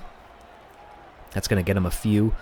3rd down. That one's sailing over the end zone. 4th down. The biggest play of the day for Buffalo. They need to get this one throwing. That one's going to be knocked away. 2 passes knocked down, I mean to say. As we have a chance to end it here on time. Running the ball. This is Peters, immediately stuffed. 2nd down, handoff. Again, nothing really there. Got to get the 1st down here, throwing, and this is going to be Calvin Doyle, who has it knocked away. He did get his hands on it, but just could not complete the pass. Buffalo with a 1.5 minutes to pull off a miracle, as they're going to get a huge chunk of yards off that play. Now from the 30, Agbrana finds his man, gets the 1st at least, but time keeps ticking off this clock. Another great play. 2nd down. He got him, but just not able to get it in bounds. 3rd down, going to the end zone. We're going to swat that one down. And here comes another huge 4th down. Agbrana, with all the time in the world, he's going to find his man. Not able to make the tackle. Orlando is going to cut this lead to 1 touchdown, but they will need the onside kick.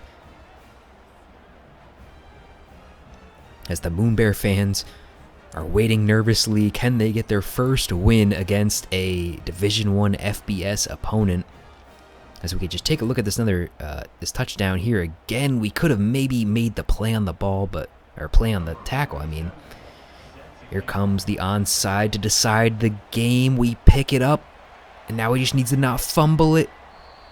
Going down, that will end the game. The Moonebears will pick up a 35-28 win, getting their first win against an FBS opponent.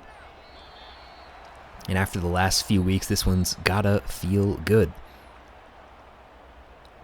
Moonebears played consistently. Only the 1 interception for Kim, as he will definitely be the player of the game. I mean, 4 touchdowns, over 300 yards. Just the 1 mistake, but otherwise a pretty flawless performance.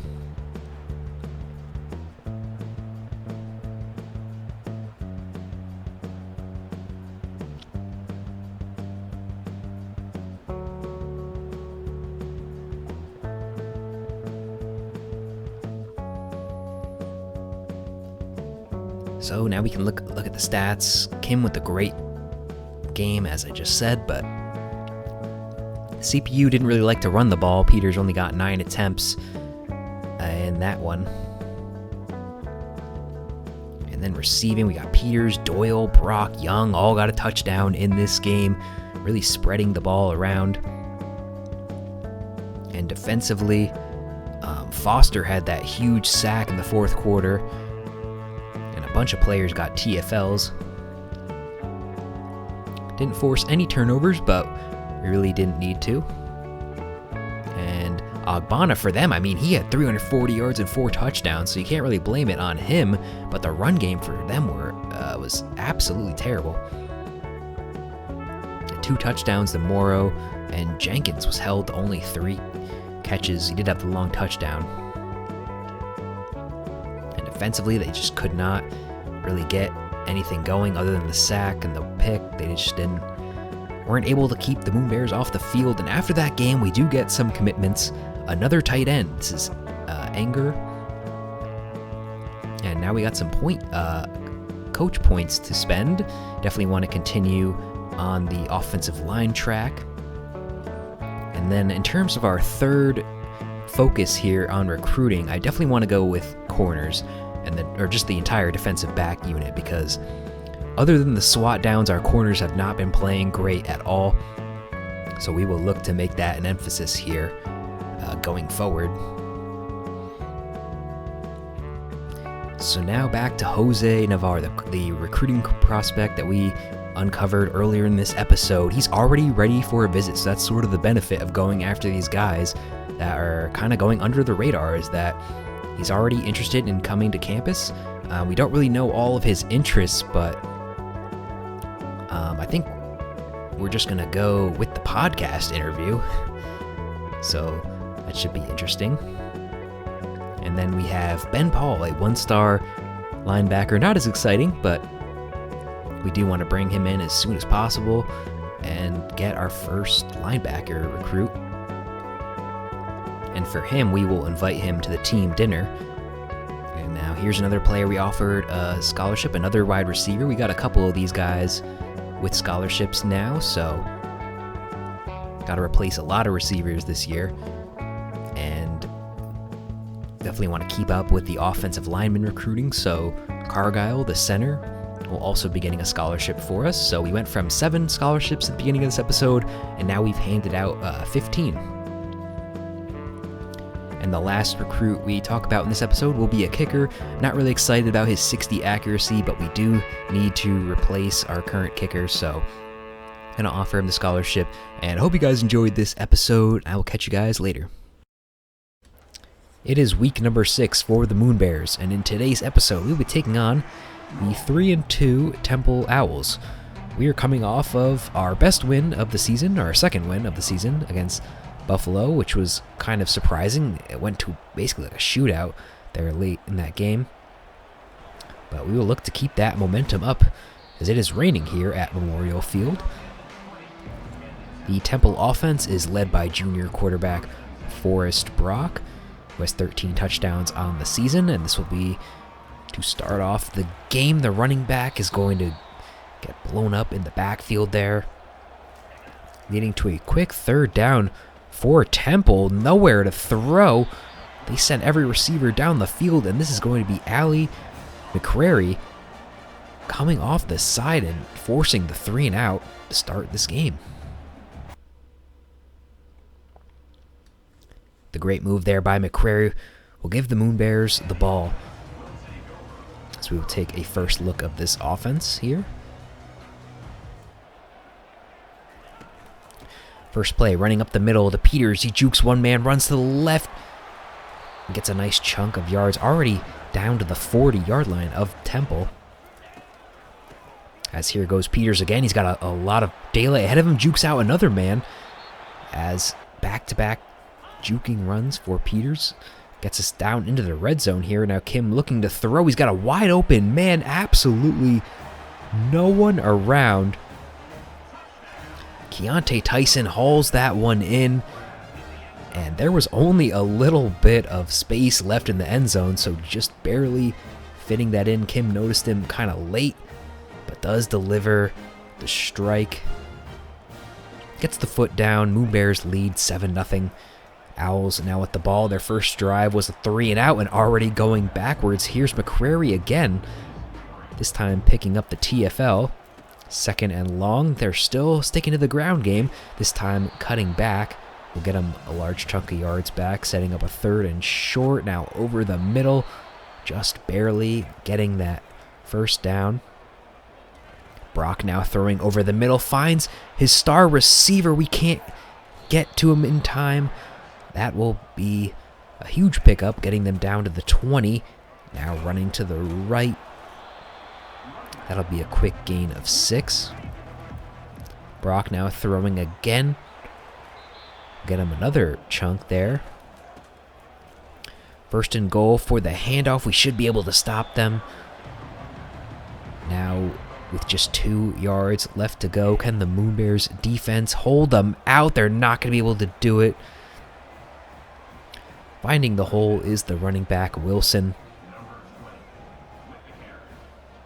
who will re-tie up this game.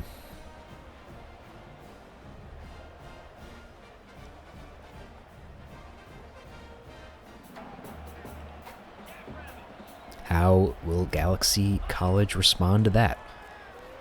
Kim throwing this time to Bowers. Only picking up 6 there, his first catch of the day. Now Peters trying to pick up those remaining yards. We only get 1 out of it. Not the greatest play call. Will lead to Temple getting the ball back. Here's some nice running by Washington, their running back. And now they have a screen set up on the right side that blocked downfield. Got them a nice pickup there. Brock throwing to his tight end, only picks up 3. Now a 3rd and 7, the play action. Brock rolling to the left off of his back foot. Not a great pass, but there is a flag down. And it looks like McCrary may have hit him late. He does. He had the 2 great plays earlier in the first quarter, but now letting up a huge penalty, which will keep this Temple drive alive. Although they are in a 3rd down now. And they're going to find their man in the end zone. Touchdown for Temple.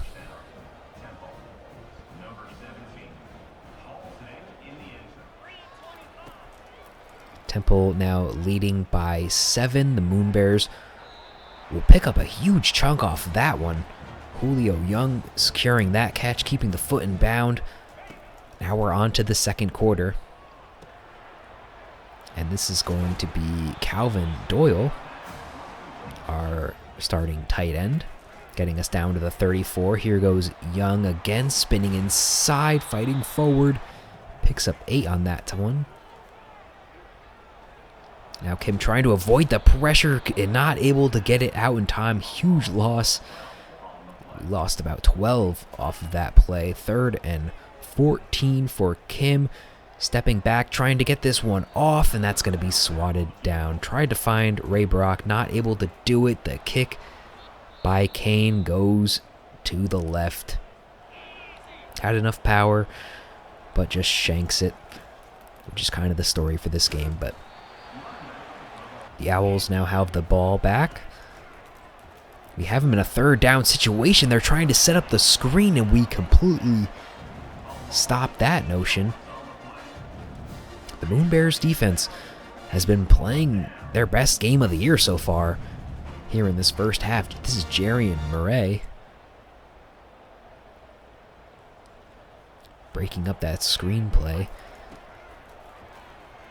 It's now about halfway through the 2nd quarter, and Kim is just dancing around in his pocket, cannot find anyone on any of these passing plays. This time he is going to find, this is going to be Peaks, streaking over the middle. CJ Peaks picking up 20 off that play. Now here's Peaks again, although this one only goes for 5. Now setting up a screen of our own. This is Young picking up the 1st down. Now Kim just trying to check this one down, but this is Young on 3 straight plays. Will get us down within the 5. Goal to go for Harvey Peters, fighting forward, does not get it. But Kim will take it himself off the QB sneak, touchdown. Moonebears, we will bring this back to a tie game. Great drive for the Moonebears on that one, but now Temple with just under 2 minutes will look to retake this lead. Brock throwing to the left, he found his man. Crossing midfield, Brock now throwing, finds the star receiver. Huge play, that picking up more than 20 on that one. Brock now finds the tight end.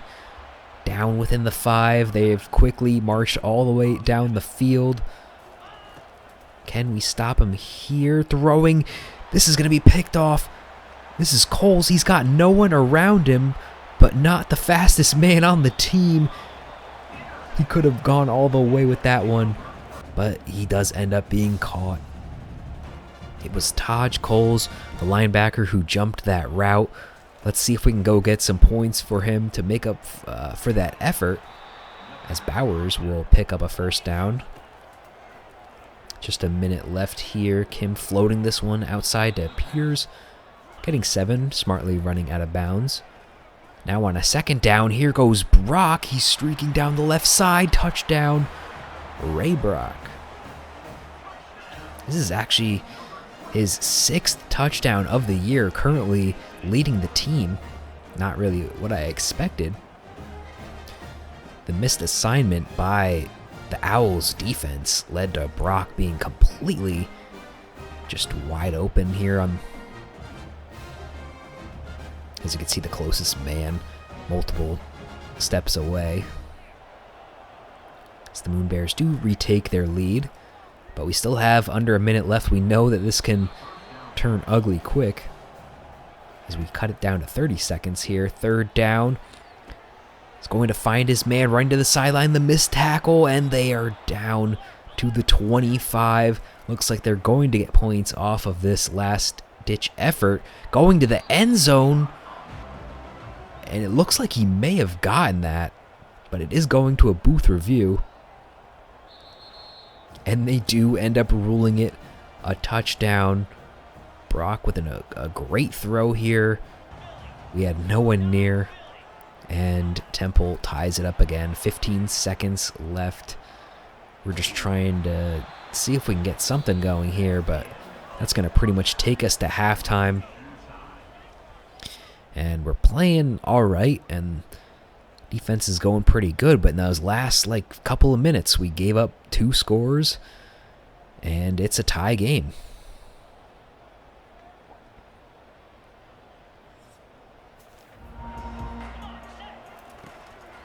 Temple will get the ball to start off the second half, picking up an easy first that time. Now running it to the side, another just easy first that we're giving up here. The defense is looking like they expended all their energy in that first quarter. Here's another third down, and wide open. Oh, he broke out of it. He's going to go all the way. Touchdown, Temple.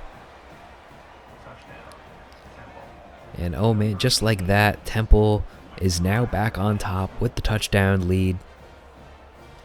Only took them about 2 minutes to get their lead back. And Xavier Irvin for the Owls. What a great effort after the catch to get that touchdown for him. Moonebears looking to respond. Here goes Peters, picking up 15. Now throwing this time, trying to squeeze that one in. It's going to lead to a third down situation, and now this one thrown into traffic. Just an awkward spot to put that ball. And the Owls will look to extend their lead. Here goes Brock. Almost a first on that one.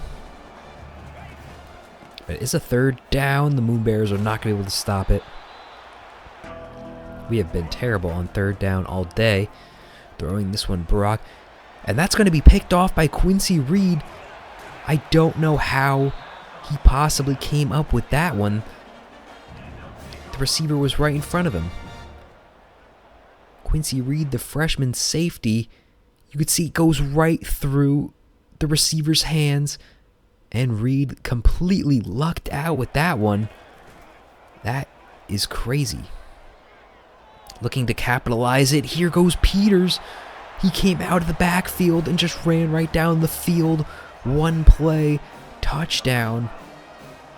And I don't think Temple can believe what just happened in those last few plays. What an insane turnaround here.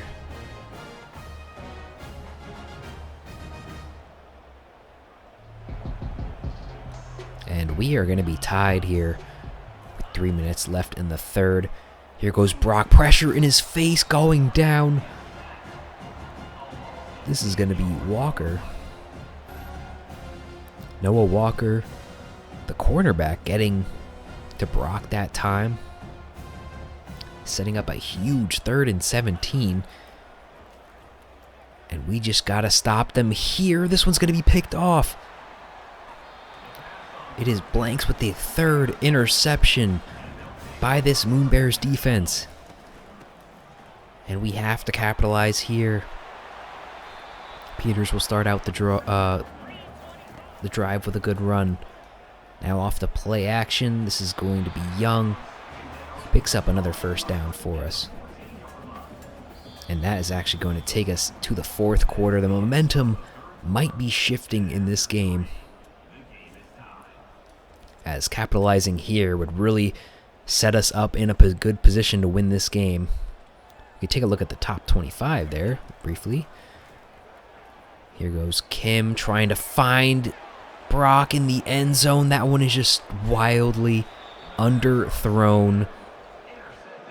Not a great decision, but that is not where that ball needed to be.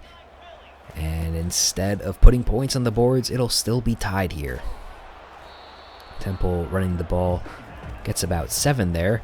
Here goes the play action, going down the field. A 4th interception by this defense. This one's going to be Hunter Webb.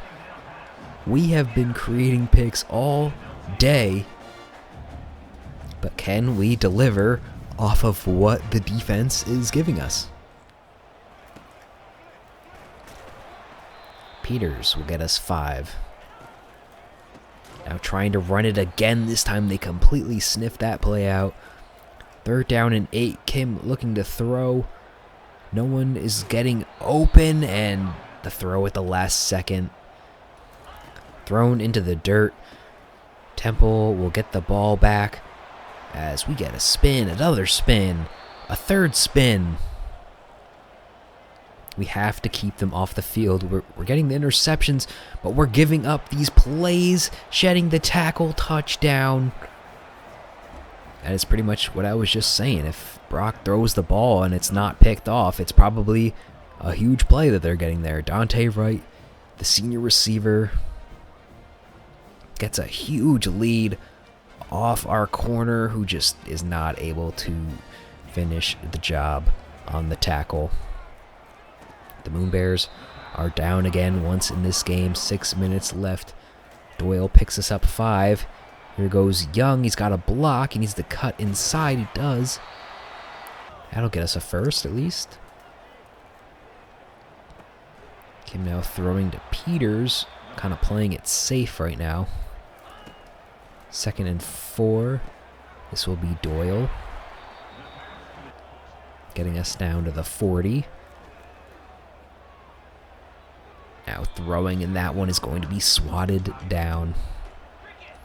3rd down for Kim. No one is open. He's trying to scramble to the left, going down. And even though we're near midfield, a 4th and 21 would have been just too difficult to get. So we are really hoping for a huge stop by our defense. They are going to catch it on that one, getting them to the 2-minute warning. And with one more 1st down, they can probably close this out. 2nd down. Running it to the left, we tackle him. We need to hold 5 yards here. Running it up the middle. We will stop them. giving us one last opportunity here with a minute 30 left. Bowers, nice play on that one. Play action for Kim, just trying to find someone open. He's trying to throw it away, but loses 7. Kim on the second and long. He's got Brock with no one around him. And that is exactly the play we needed right there. Going over the middle, this is Doyle. Luckily, he picks up the first down, stopping the clock. Kim bailing out of the pocket once again. Trying to hit the running back, but does not get a clean throw off. 1 minute here left to go. This one is going to end it there. And the missed tackle just for good measure. We were in this game the whole way, and then a stupid mistake like that will put the dagger in this one. We've got 30 seconds for a miracle. Kim throwing to the side. Bowers catches it. Gets us to about midfield. But still needs something crazy to happen here. Will it come on this play? He's got Brock open, but overthrows him. 4th down. Final play for the Moonebears, going deep, swatted down. That will be the end of it. Temple is going to win this game 42-28. Man, that loss hurts the most. We were in that the whole way. I don't know why it says they have 1 point in the second quarter, but that is going to pretty much do it for the end of this episode. If you want to stick around for the stats, you can. Dante Wright will get the player of the game, 156 and 1 touchdown. As our 4 interceptions somehow did not translate into a win. But I will catch you guys in the next episode. Goodbye.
With the Moonebears record sitting at 2-4, it is becoming apparent that the chances that we will make any kind of meaningful bowl game or go on a winning run to end the season are not looking that great. So we have 2 games here in today's episode. We have a Power 4 opponent, so that one we are not going to be projected to win, against Wake Forest, and then followed by an undefeated Rice, who are currently 6-0.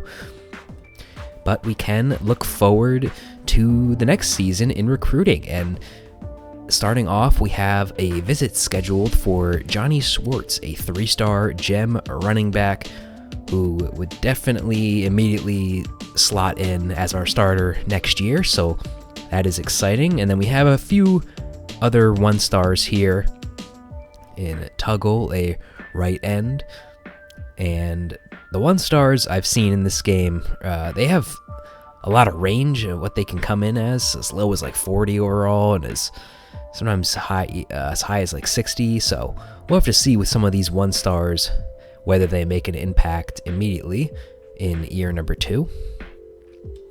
So although our team is mostly seniors, we do have around 35 underclassmen who will be returning, as well as I think some of the seniors didn't get to play at all this year, so they should be automatically redshirted.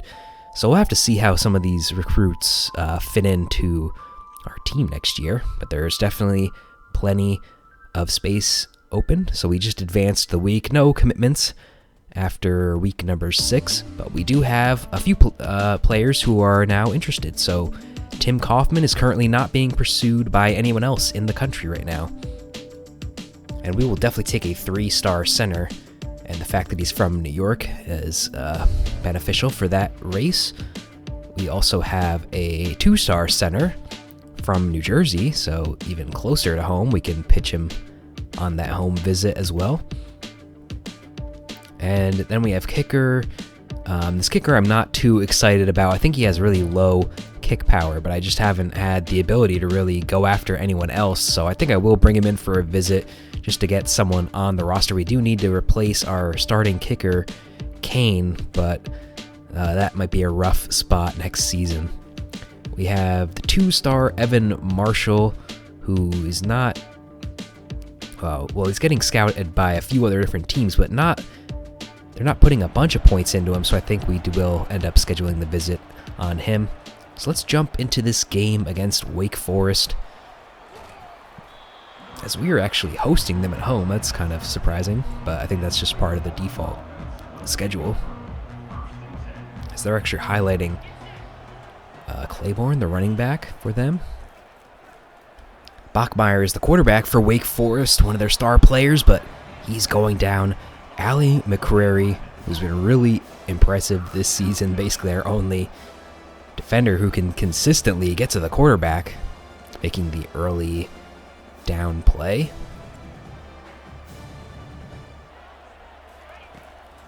So that'll set Wake Forest up on a 3rd and 11, and they're not going to be able to convert here. Moonebears will get the ball. Going to jump through this game a little quickly, so we're going to start off here at midfield, as Doyle's going to catch this one, break free inside the 20. Go the Moonebears, driving here, and this is going to be Peaks catching the ball, getting us into a 1st and goal, trying to go for it all. Bowers cannot come down with it. Let's jump forward to 3rd down, as Kim looking to go to the end zone, targeting Bowers again, but there's 2 guys there to block him off. We will end up with some points, though. So a nice first drive. We will start off with the lead in this game, as the Demon Deacons, who I'm just realizing have basically the opposite of our color scheme, which was not intentional. But here goes Claiborne, getting them down to the 30. Now Bachmeyer will look to throw here. He's going to find his man, get down to the 10. And here goes Claiborne up the middle. We do keep him out here. We got to hold one more play. We're not going to be able to. Touchdown for the Demon Deacons. And the catch by Taylor Morin will give Wake Forest the lead here early in the 1st quarter.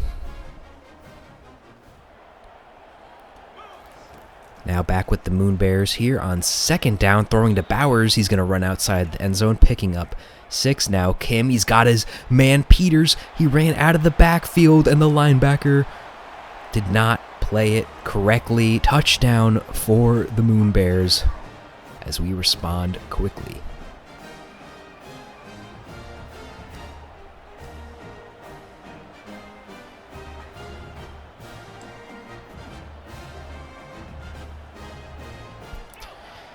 (10-7) here with 5 minutes left remaining in this half. Here goes Morin, the guy who just caught the touchdown, running all over our defense there, setting up with 1st down from the 22.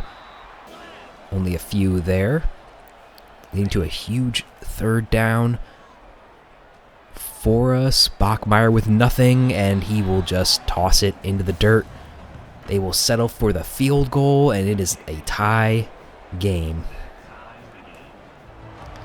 The Moonebears end up going 3 and out, so I just cut the drive out. Wake Forest now with the ball. Bachmeyer throwing. Huge pickup there. Morin again on the catch. A few plays later, it's a 3rd down and 13, but it's not going to matter. They will end up converting the long 1st down attempt. We're just under a minute here in this half, as Wake Forest is looking to get into the house. 35 seconds left, diving for the end zone touchdown, Wake Forest. As I don't know why every player in this game hits the Heisman after their touchdown, but Donovan Green runs the slant and the dive. And that'll set us up here, down 7 heading into the half. So far in the first half, we have not been able to run the ball at all. Only 19 yards on the ground, but it's only led to a deficit of 7. So let's try to get that back here. Here we are in the second half. Kim throwing over the middle. He has Brock, but he drops it. Brock has been one of our best players so far this year. This time Kim just can't even hit him off of the corner route, setting up a 51-yard field goal. I don't even know why I thought we could hit that. The kick goes back to the media people standing in the back corner of the end zone. So nothing for us on that one. Let's jump back to Wake Forest here. Here goes Claiborne cutting this one back.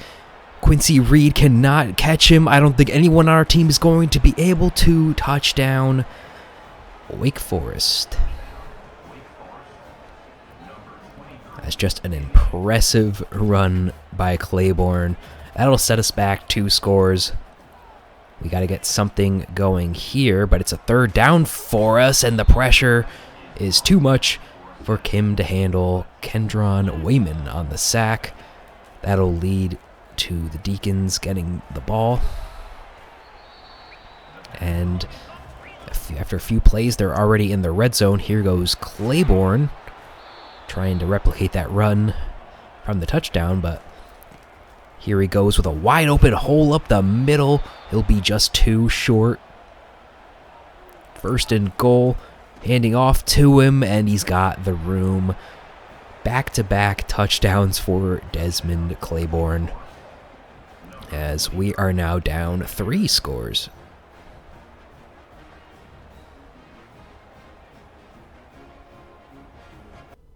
Here's a look at the top 25, as it is that time to start looking at the potential playoff bracket. Ohio State, USC, Oklahoma State, and Georgia are the top teams in season number 1. Let's head back to the game. Moonebears pick up the 1st down off of that play.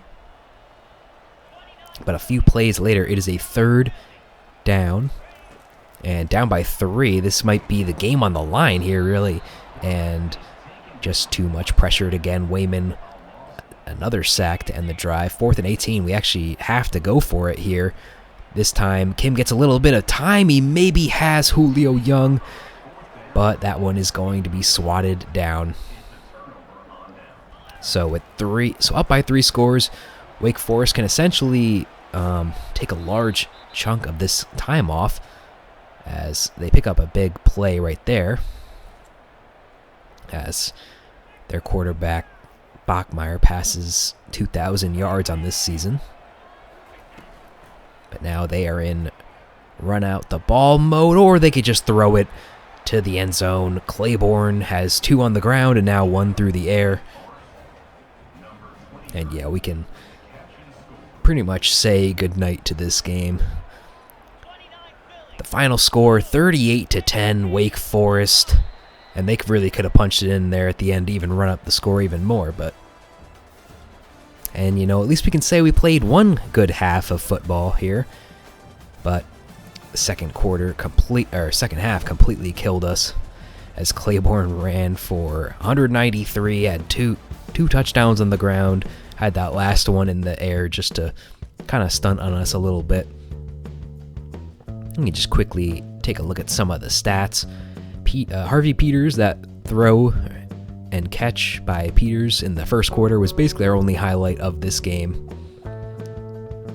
And defensively, we basically just had the one sack by McCrary, and then Irving Morris came into the game and had a sack as well. Bachmeier, almost a perfect day for him. Claiborne, we already know that. And Morin and Green for Wake Forest had the touchdowns. And defensively, they were just completely blowing up our backfield the whole game. Only 2 sacks, but I think it was 9 TFLs. And after this game, we get some really good news. Jose Najvar, who is looking to be our star quarterback next season, has committed to the team. So we already have Artie Cleveland. He's a 2-star gem, but with only 84 throw power, I don't really know how big his impact will be on this team. Najvar has a significantly better arm, better ability to run, and we basically took every other quarterback off the board because I'm fine with just bringing in those 2 guys for right now. But we schedule a visit for a wide receiver, so maybe a target for Najvar. And here we have a tight end, so another target. Potentially, if we can secure it. That's really all the recruiting for that week. But now we have an undefeated Rice. I said earlier in the episode they were 6-0, they won their game, and now they are 7-0. Not a Power 4 school, but still one of the best non-Power 4 schools in the country, which they could get a bid into the playoffs if they are one of the best group teams. And they're currently not ranked, which I was surprised about. So I think they might come into this game with a little bit of a chip on their shoulder and try to make a statement here to get ranked. Because if you're 8-0, you got to be ranked at that point. Martin Kim looking to go over 2,000 passing yards on this season. And let's jump into the game. I'm not playing this one, just going to be spectating here. Because the last time I spectated a game, we got our first win against Buffalo. So, trying to see if the computer can gin up some magic here against Rice, but that is not a great way to start the game. As here comes the Owls. Dean Connors, the running back, their star player on offense. As he will go into motion. Throwing over the middle. Pick up a 15 about. Here's a 3rd down for Rice, but he's got his man open on the side. He sheds 1 tackle.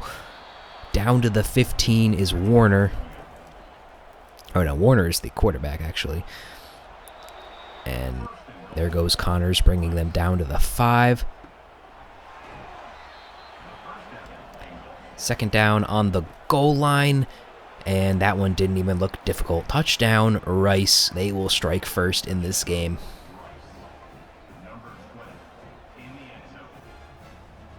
Dalen Alexander must be the backup.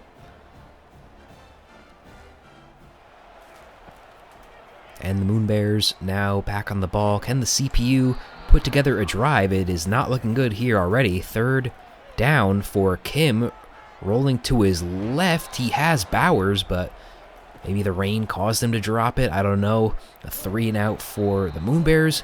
But here's a good play for us. We hit Warner in the backfield. 2nd and long. Looks like the tight end, maybe, but that's going to set him to a 3rd and 7. Going over the middle and underthrowing the ball.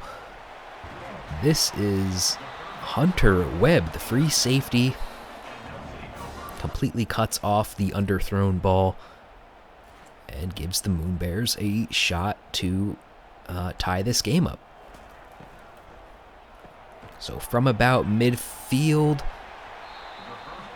this one going to Doyle. That's going to lead us to the 2nd quarter. Now Kim going deep, and he's going to give it right back. Picked off by Rice, and is this going to go all the way? It is. Raybra could not catch him. And that is an 82-yard pick six. And what a swing here in this second quarter, as Kim just does not time this route right at all, and the defender was all over it. Let's see if we can respond. Here's a nice run by Peters, picking up about 13. Now Kim with a 3rd and 11. Buying time, and that one was either well overthrown or he threw it out of bounds. Here comes the field goal team, and Kane has just been terrible all season for us, as that is another missed field goal. Although we're going to need more than field goals in this game. 3 minutes left for Rice. Here comes the play action. Going down is Warner. This is Quincy Reed coming off, coming all the way from the safety position to sack the quarterback. And he has a few sacks on this season, so the defensive back blitzing has been pretty effective for us. Here goes Warner, and he's going to get the first down on that play. 3rd down, and throwing that one into the dirt. So we held them to a field goal at least. They will end up getting that. But still, that means we're down 3 scores here. 2 minutes left. We're going to have to get something going here before the half. Kim hesitates for a second, and he goes down, losing 12 on the sack to Percy. And right as he was about to release it, he probably could have got the incomplete on that, but held on to it for some reason. 3rd down and long. Peters is not going to be able to pick that one up. And Rice is calling the timeouts. 40 seconds left. They're already at the 20, but they don't get anything on that drive. Rice will take the points and extend their lead to 20, as we have looked abysmal outside of a few plays. And the one interception, there's been basically nothing to write home about from this game. And let's head into the second half. Rice is going to be picked off. This is Frankie Flores. The first play of the second half, and that is exactly the spark that we need here. The senior linebacker just plops that one out of the air, and that'll give us a shot here. Trying to go with the screenplay. Here's Bowers picking it up, shedding 1 tackle, down to the 7. Nice play. Goal to go for the Moonebears. This is going to be Brock, the touchdown king here in season number 1. He will get us on the board here, and we can't ask for a better way to start this second half.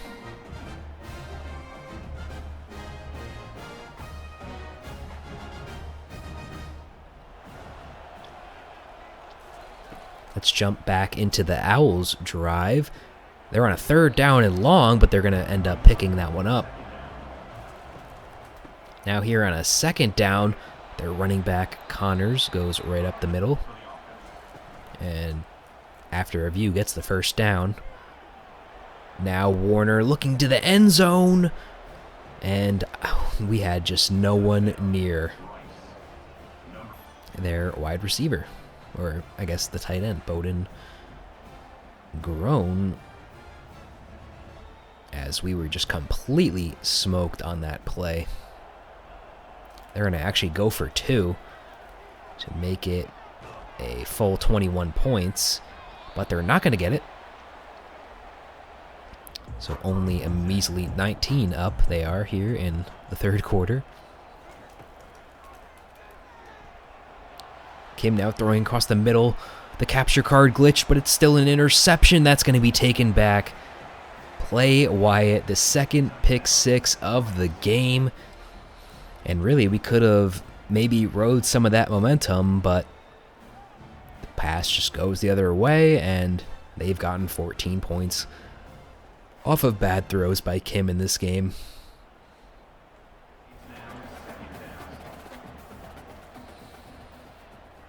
So back with the ball, the Moonebears take over. Peters has nothing on that. 3rd down and 12. Here goes Peters. He has one man to beat. He's not going to be able to do it. 4th down, as here's a updated look at the top 25, as Eric Henderson's former team, the Rutgers Scarlet Knights, have somehow snuck into the top 25. So we'll have to take a look at that as the season goes on. 3rd down here for Rice. Connors, nothing there. The long field goal attempt by the Owls. It is no good. And at this point, I meant to do this on the last drive, but after throwing 2 pick sixes, I decided to just give someone else a chance. And Jay Abbott is the only non-senior quarterback on our team right now. And we have those 2 new guys coming in. So the quarterback room will be Najvar, Cleveland, and this guy right here, Jay Abbott, next year. That'll be the 3 guys that will be looking to jockey for that starter. And immediately, as we put him into the game, we almost get a touchdown on a single play. This one's going to Keontae Tyson, who I also put in the game to replace Peters, as Jay Abbott makes a statement here. Now, he is currently redshirted, and I'm going to make sure he does not play in the 4 games, so he will be a redshirt freshman heading into next year. And again, we'll have to see whether he plays a role on this team going forward, but because Keontae Tyson ran the long play, Peters actually comes back into the game and kind of vultures the touchdown, so that's kind of funny.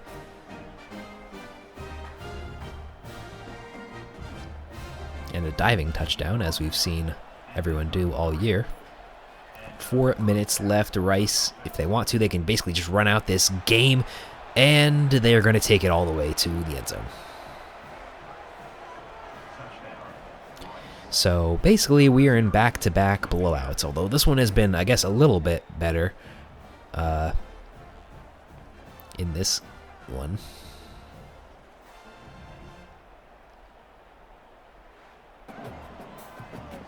Three minutes left. Can Jay Abbott impress us to maybe put him in the starter conversation for next year, as he immediately throws the interception?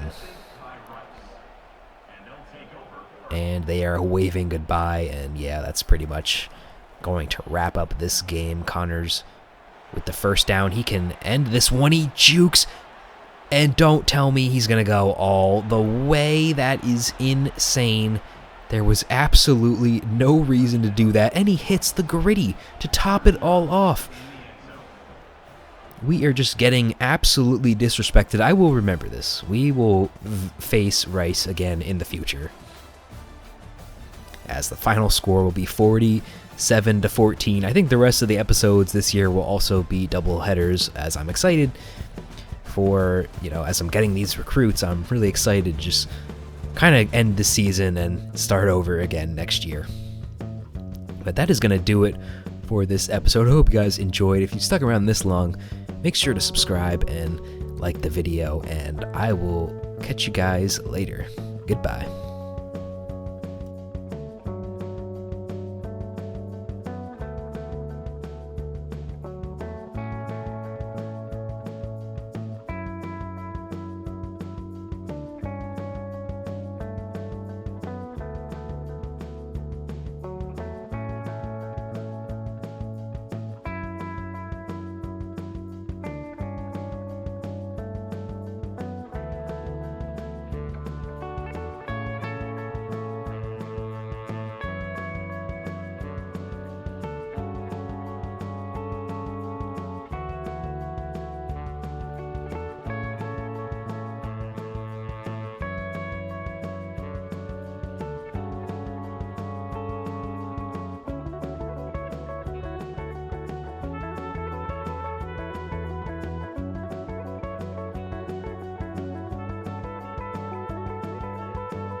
Welcome back to the Moonebears Dynasty.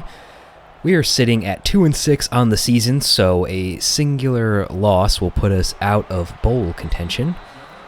And with the way that the season has been going, I seriously doubt that we're going to win any of these games to close out the rest of the year. And depending on what happens here today, I think this will probably be Martin Kim's last game as a starter. We saw a little bit of Jay Abbott, the freshman quarterback, last week. He played for about a quarter, and he was able to move the ball all right, but through the one interception, really didn't have anything other than a few good plays. But because of how the redshirting rules work, he still has 3 games of eligibility where we can keep his freshman status heading into season number 2. So with 3 games remaining, I think I'll just let him start the remainder of the year and end the Martin Kim era. So we are playing a game here against Georgia State, and I think they are one of the few teams left remaining that I think we actually have a chance against, but I decided to slow sim this game, so let's see if the computer can do anything here. So far in this game, it's been a whole lot of nothing. This throw to the right will get them down to the 30. A few plays later, it'll be a 3rd down for Georgia State. Throwing over the middle, they're going to convert on that one, and that's actually going to end the first quarter. And just to save a little time, we do end up stopping them, and they will get the first points of the game off of the field goal. Let's head to the next Moonebears drive. Already in a 3rd down situation, Kim is going to take off and get a nice scramble there. Now Kim will look to throw across midfield, and that one's going to be tipped. It was deflected by one of Georgia State's defense and then picked off by the other. The right place, right time for Isaiah Guy.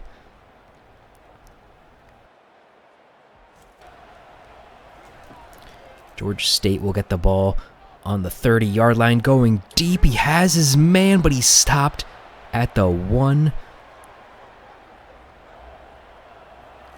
And on the second play of the drive, the quarterback will just run it right in, and very quickly we have a 10-0 game. Georgia State's quarterback is Zach Gibson, the senior, and on 2 plays he gets it done for his team. We got 4 minutes left here in the half. Kim with a deep shot of himself. Bowers comes down with that one. Into Georgia State territory. Here's Bowers again. He sheds 1 tackle.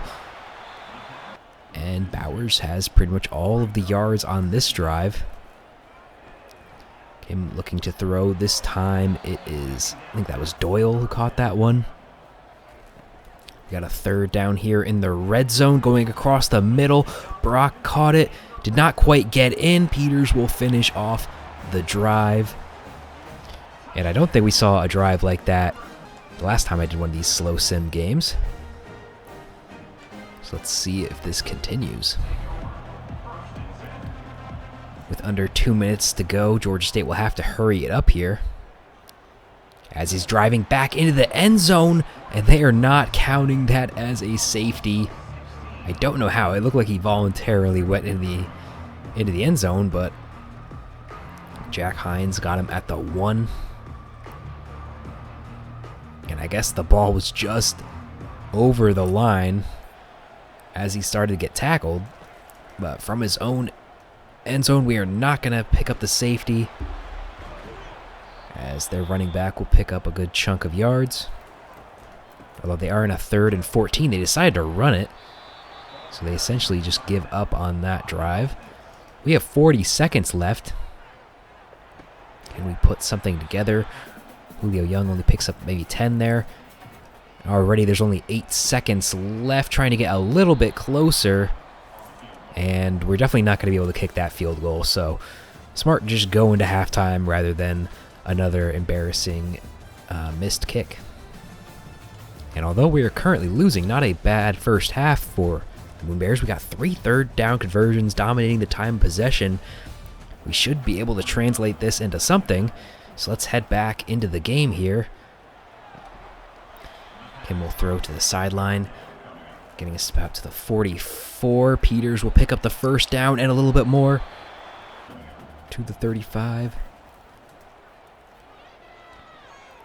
Throwing here on second down. Just barely getting that first. That play could have gone really bad. Here goes Peters again. The run game has been working today, so nice to see us sticking with it. Kim now trying to punch this one in. He goes to his favorite red zone target, Ray Brock. Third down, and that one sails over the end zone. We will settle for the tie here, as we do make that kick.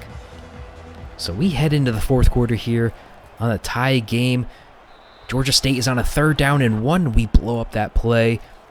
So the Moonebears will have their first chance to take the lead here, as we are putting together somewhat of a drive here. Here goes Peters. Definitely one of our better players in today's game. Let's give the ball to him again. Fighting forward. That was not supposed to be a 5-yard gain, but probably shouldn't go to him on 3rd down. That ends our drive. Going for the long field goal, and of course that one goes wide right. So just a play calling mistake by the computer there leads to us whiffing on a good chance for points, and the fans cannot believe it. 3 minutes left here in this game. A lot of running room on the side. The broken tackle fighting forward. They will get into the red zone on this play. We have to stop them here. Gibson will throw to the right. He picks up 6, but time is ticking off of this clock. Gibson will take it for himself. He's got a bit of a lane. Luckily, we stopped them there. First down, or 2nd and goal here, running up the middle. They will punch it in. C.J. Beasley for Georgia State will take the lead here late in this game, as he just completely took advantage. We will have 90 seconds to respond. Brock is only going to pick up 5 on this one. It's a 3rd down for Kim. He will get this one out to Doyle and pick up the first down, but still 70 yards to go. Brock will pick up 9. There's a free defender. Kim will get thrown down. It's actually Isaiah, a guy who had the interception for Georgia State before. Kim will find Bowers streaking up the side. We got 40 yards here. Here goes Brock. Huge play, as always. Now within the red zone, we got 30 seconds here. We'll pick up only a little bit there. 22 seconds for Kim, trying to find someone open. That one goes out of the back of the end zone. And now Kim with his last chance on 4th down. That one's going to be swatted away. That will end this game. We were that close to getting our 3rd win of the season, but Georgia State will walk out of here with the win, 17-10.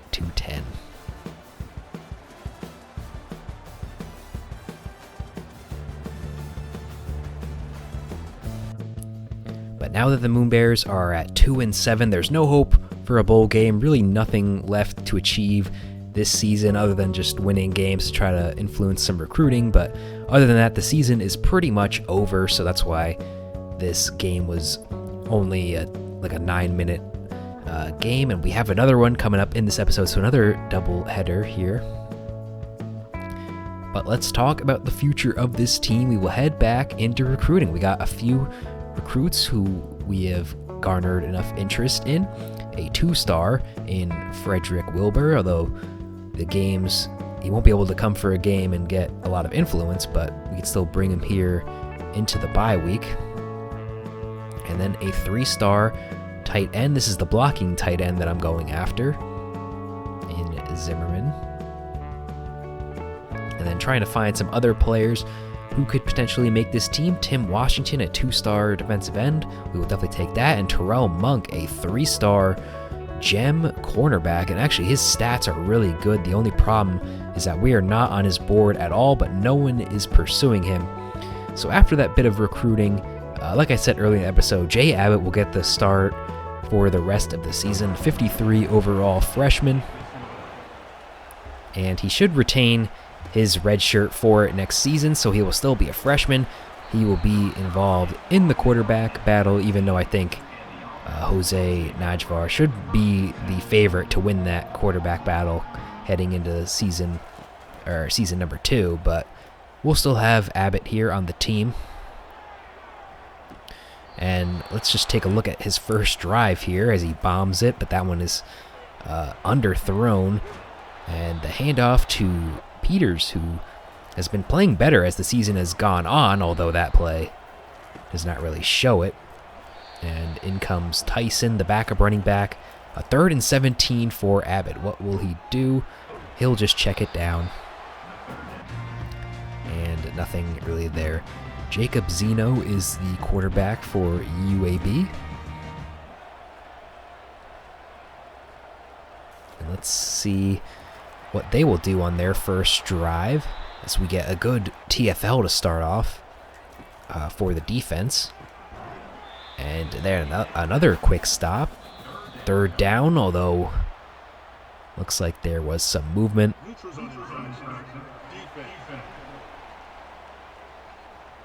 So what could have been a hot start turns into a free first down for UAB, although a few plays later it is a 3rd down. UAB will not get it, and we just ran into the kicker. 2 crucial penalties bail out UAB on their first drive. I'm not even really sure who committed that penalty. Nico Solomon, he must be just a special teams only player. I've not heard or seen him all year. Also, some of the backup players who have only played in a few games, I have put the red shirt on them. So there is a possibility that he is playing just because, a free spot on the special teams unit has opened up here late in this season. So this team did start out with like 50 seniors, but I think only about maybe 30 of them are going to graduate. So we should return some of those seniors just to fill out some depth positions in season number 2. UAB will score here. And just like all season, every player who comes and plays us just has to hit the Heisman celebration. I don't know what that is about, but that is just what they like doing. Moonebears here in the second quarter as Peters loses the ball. But it was a great run, but then just lost it at the last second. Looks like we recovered here. 2nd down and 1. Abbott just has no idea what to do, not paying attention in practice.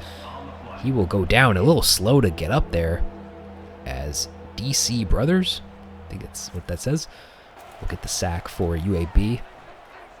Here's a 3rd down. Abbott just standing there with no idea of what to do. Throws to Peters. Luckily, he gets that first. We got a flag down on this play. The quick pass to Julio Young. And it looks like some of our linemen are getting beat up here, as Jalen McDonald does hit the holding penalty. Abbott with a weird run to the side there. Luckily throws that one away. 3rd and 17. Going with the screenplay, not the worst idea, as Brock almost got it. We will attempt the field goal. Does our field goal luck change? Nope. We miss another field goal. And that's sort of one of my biggest concerns looking forward to season number 2, is that I have not been able to find a good kicker to replace Kane here. So we'll have to see how that works out. UAB here on a 3rd down, as looks like Carpenter was on that stop. Moonebears will get a chance to score here with 3 minutes left. Nothing really going on in this game either. Both back-to-back low-scoring games here. 3rd down, Abbott just cannot seem to find anyone open downfield. losing the huge chunk of yardage there. Kevin Penn, the senior defensive tackle for UAB, takes advantage of the situation, throwing Abbott to the ground. The Blazers now set up here on 3rd down. Throwing to the side, he's going to find his man, but not enough for the first. Going with the field goal unit here, and that one goes wildly over to the right. Both kickers missing kicks here in this game, and that will keep this score low. That one was, or a little, I guess it was closer than it seemed. Maybe just the angle was weird. The Moonebears with their last chance of the half, and that one was gone from the beginning. Pick 6, Tariq Watson. The curl route with the computer just does not work at all. Just poor decision making by Abbott, as that one wasn't even really close.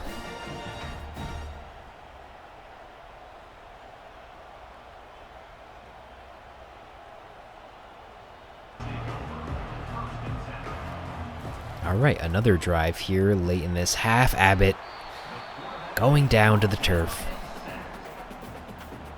The pressure has been building all day. Here comes a 2nd down, and he's not going to escape this one. Back-to-back sacks here. 3rd down and 23, avoiding the back-to-back-to-back. We're just going to run it and give them the ball with 1 minute left. So all we have to do is just protect from the end zone. We're not going to do it. Nope. Why would we?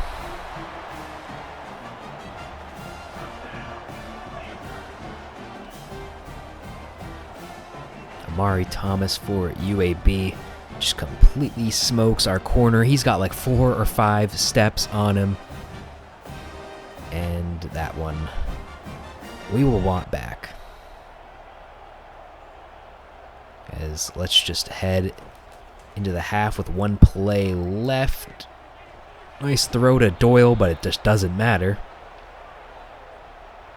as Abbott has 124 passing yards in the first half, the 1 interception. And this game was competitive a few minutes ago, but the mistakes by Abbott, the mistakes by the defense, we are now down 3 scores, and we are not unfamiliar with this situation here. Second half now. UAB will start with the ball. Nice broken tackle that time. 3rd down for UAB. He's got his man, but he drops it. The weather may have affected that one, as they're going to bring out the punt team, and let's just run into the kicker again. Just completely unnecessary. The defense forces a good stop, and it just doesn't matter. This offense, defense, and special teams are all failing us here in this game. The UAB drive continues. We get him to another 3rd down. Time to throw, and at least we swatted that one down. It's going to be a long field goal try. They do get it. Although it's still 3 scores, so not the end of the world here. But we got to get a score for ourselves. I'm really looking to see if Jay Abbott can put together a touchdown drive. At least one of them. As Kevin Penn will get his 3rd sack of the day against Abbott. And when he's standing back there, he makes it so easy. 3rd and long. Finally a quick throw, but no one was there to catch it. So back to the Blazers offense, as they're going to go deep. That one just outside of his reach. He still comes down with it. What a crazy play. That will set them up on the 4. Handoff, and they will get it. 4-score lead. So with us being down 4 scores in the 4th quarter, I do think the CPU automatically subs in your backups here. So we're actually going to take a look at quarterback Tyler Olsen. He's been listed as the backup the whole year. I think he's only played a handful of plays and mostly been holding the kick. And on one play, well, not actually one play, it's third down, but still a huge throw for Olsen, as he will not be returning next season because he is a senior, and because he has been holding the kicks, he's not eligible to return next year, but just throws up a 65-yard pass. And now from the goal line, he's going to shed the tackle and take it in for himself. This is what we were looking to Abbott to do, and Olsen says, you know, we should have been playing him all year, but it's just the way the game works. This will be his final season. Maybe just on that drive alone, he has earned a start in this season. But we'll have to see. UAB gets the ball. They don't get that drive anywhere. Olsen now loses the ball, although we do jump on it.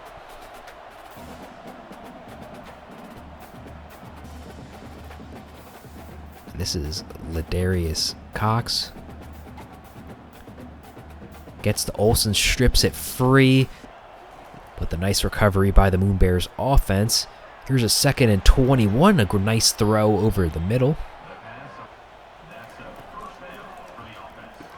Olsen now somehow sneaks that one in.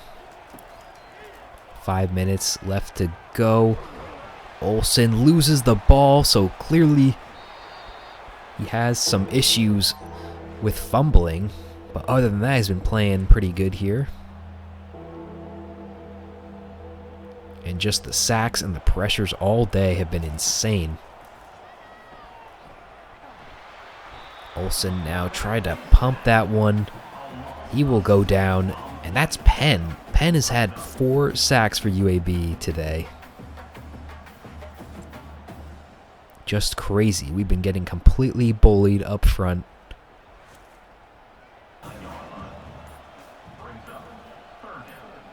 As now they have the ball. In a 3rd down situation, actually going to miss his target. And they will go and try to extend this lead. They do get the field goal. That'll bring the score to 34-7. 2 minutes left for Olsen, and making the same mistake that Abbott made earlier in the game to the exact same guy. Tariq Watson sniffing out the curl route twice in this game. 2 pick sixes. Just does the exact same thing.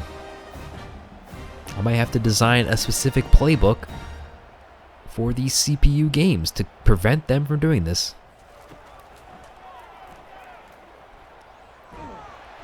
And why not add another sack? 9 sacks for UAB in this game.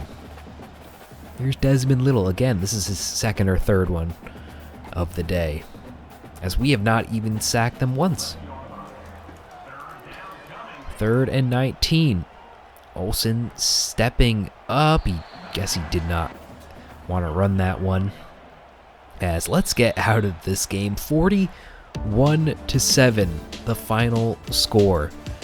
And again, it was competitive for about 5 minutes, and then it all went downhill. So after this, there will only be 2 games left of the season, so that will be its own episode. And then we can roll into the off-season and finally end the suffering that has been this season. Although we still have recruiting to cover in this episode.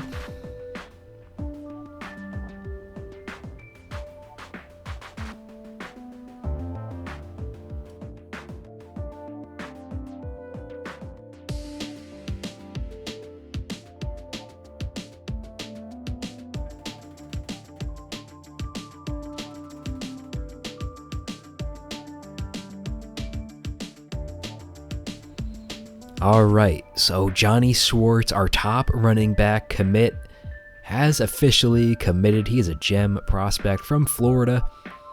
And we also get a 1-star defensive end, Max Tuggle. So we might see him next year. And also Colin Incoom, the wide receiver from Virginia. And now we are looking for players. After we get these commits, we have some more scholarships to hand out. A 3-star defensive tackle, we will definitely take that. Trying to find some linebacker recruits, only able to really find these 1-stars, so we hand a scholarship to them, then we advance the week. Any more good news? Al Cargile from Patterson, New Jersey, so an in-state kid for us, a 2-star center. That will leave us with the 97th ranked class as of right now. And here's just an overlook of the class so far. I thought we had more 3-stars at this point, but only 3, 2 2-stars, and 5 1-stars. Just a few more players to highlight here. Ben Daniels, a blocking tight end. We officially give him a scholarship. And then a 1-star safety, Hull. He earns one, as this is an uncompetitive race for him. And Hart, the wide receiver, will get an offer from us. But that'll end today's episode. Hope you guys have enjoyed. I will catch you guys in the next one. Goodbye.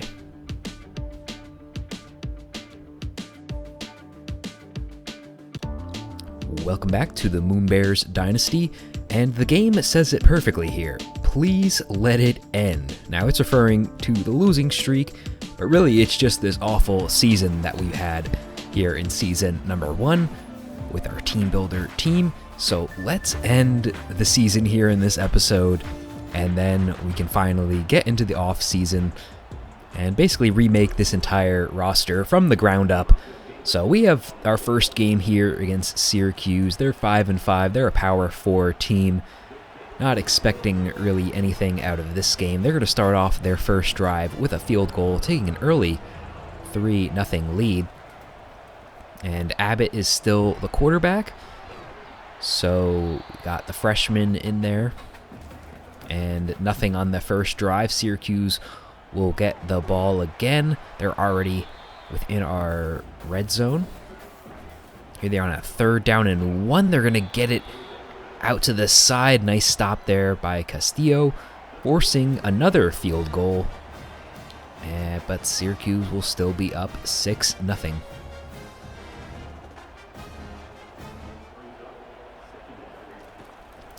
Here is Abbott here in the second quarter. This pass is going to go out to Julio Young. He's calling for a block, but no one's there. That'll get us across midfield here, so we do have a nice drive. Here's Young again. Another first down catch for him. Now Abbott off of play action, throwing deep over the middle, and that one is going to be picked off. We had a good drive going there, but Darian Chestnut, the junior safety for Syracuse, will get the interception. You can see Abbott just makes a really poor decision. Syracuse on a 3rd down is going to try to run right up the middle. Carpenter, the defensive tackle, will bring him down. So they actually don't score off the interception. Moonebears will have the ball. Throwing here, there's a penalty down. And they actually roughed Abbott there at the end of the play. So now from the 16, handing this one off to Peters. He's got some running room.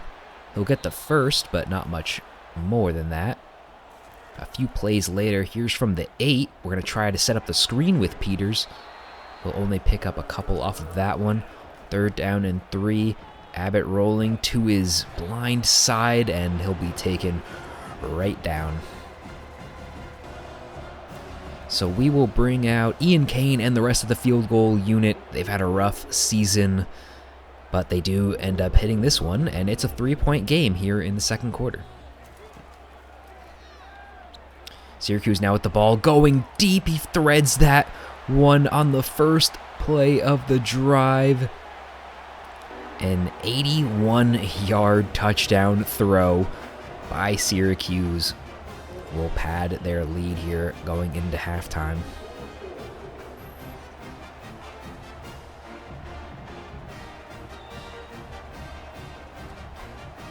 We had the safety, but he was just a little too late, and then no one on our team is going to be able to keep up with a top receiver from a Power 4 school. So the Moonebears with their probably their last drive of the half. This one's going to go to Bowers. That'll get us across midfield at least. Let's see if we can maybe get into field goal range here. Abbott with all day to throw. Just dump this one off to Peters. They are going to start taking timeouts. Third down for Abbott. That ball is going out of bounds. So we're going to try a long field goal, and that one just barely missed. Syracuse here with 5 seconds left. Can they really do anything here before halftime? Chucking it up to the end zone. Doesn't get it, but they do have a flag down.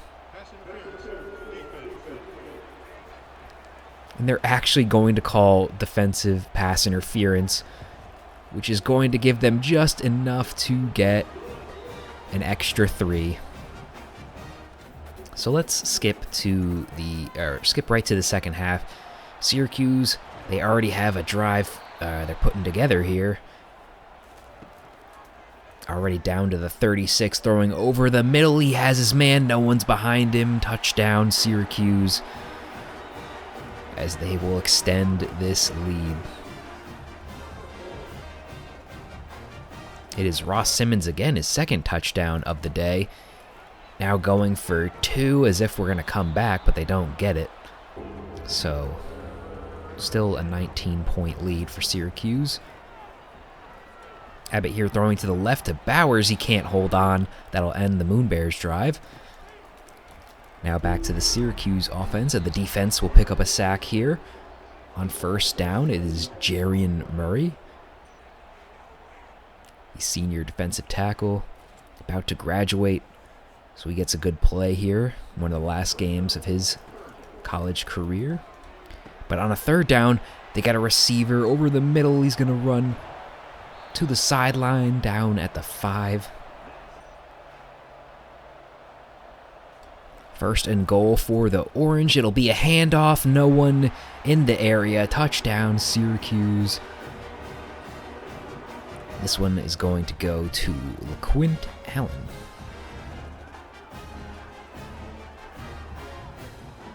Here's the top 25 as we are heading towards the end of the season, so we can maybe see what teams will be in the playoff here in year number 1. Abbott here in the fourth quarter is not going to get this one. The throw to Peters is short. We are going to go for it on fourth down. We get the pass in there, but just a yard short of the marker. Syracuse up by 26 can essentially just run out this game, as there's a first down. That'll take off a huge chunk. Let's skip forward in this drive a little bit. 4 minutes left, and they've got wide open running lanes, as Syracuse will extend this lead to more than 30.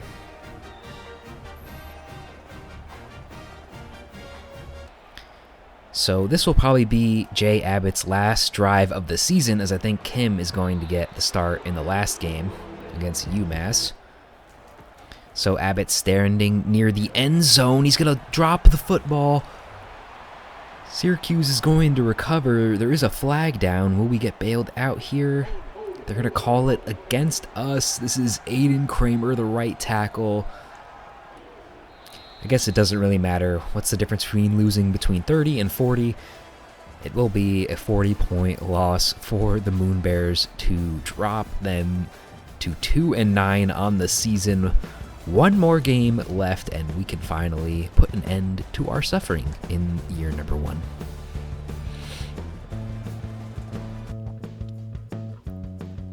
Just quickly looking at the stats, they were able to run all over us, and Simmons had the 2 touchdowns. They had 5 sacks on the day. McDonald had that touchdown late in the defense.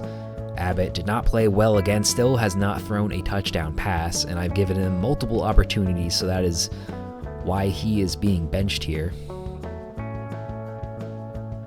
as we do get some good news. Tim Kaufman, the center, has committed, a 3-star center. That'll be a huge help for us.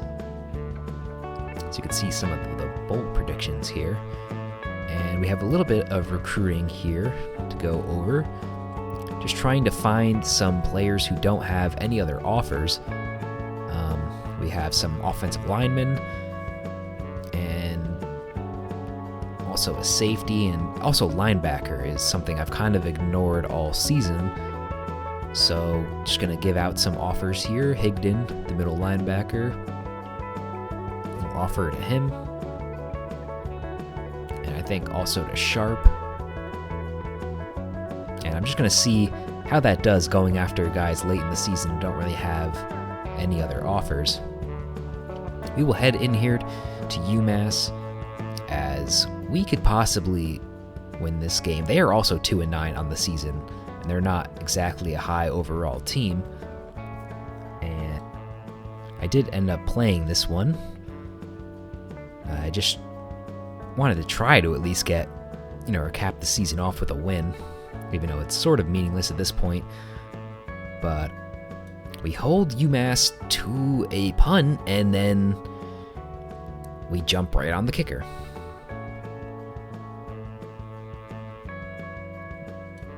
Valentine responsible for that penalty there. UMass with the fresh set of downs, chucking it straight to the end zone. The Minutemen will take the lead here early in this game. Sterling Galban trying to make the most of his senior season, as he's just going to get the step at the last second, makes the grab. Our senior captains, Virgil Bowers and Frankie Flores, are both playing in their last game here, as the Moonebears drive is going to have an early fumble. It's picked up by the lineman. That's going to back us up to a 3rd and 20. Kim starting out the game cold. He's going to get this one to Peters. Gets a chunk back, but still a 4th and 10. So UMass will start here with the ball. They have a 3rd down situation, but they're able to pick it up, getting down to the 38. A lot of space opening up here on the right. We're going to get him down at the 3. Now from the goal line, the handoff. He's going to juke backwards, and he'll punch it in. The sophomore parody for UMass will take this to a 2-score lead. Martin Kim on play action will throw this one to Doyle. He'll be just 1 yard short. We're relying on Peters to pick it up here. They completely stuff him. Might as well go for it. It's the end of the year. Peters on his 2nd attempt will pick it up. A few plays later, it's a 3rd down for Kim. He's got 10 to pick up. Peters only picks up 4. But again, let's just go for it. Who cares at this point? And this one's going to Tyson, so 4 straight plays to the running back does not end up working out for us. UMass now with the ball. They're driving again. Down to the 25. Throwing this one off the curl route. That'll get them another big chunk. Now almost to a goal situation, and they'll get it anyway.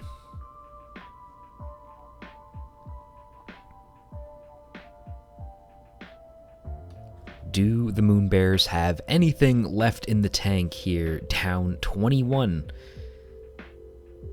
With just under a minute to go, the pressure is too much for Kim. He throws that one into the dirt. And UMass will repay us for the penalty we got earlier in the game. They're going to jump on the kicker as well. And so we get a second chance here on the final drive.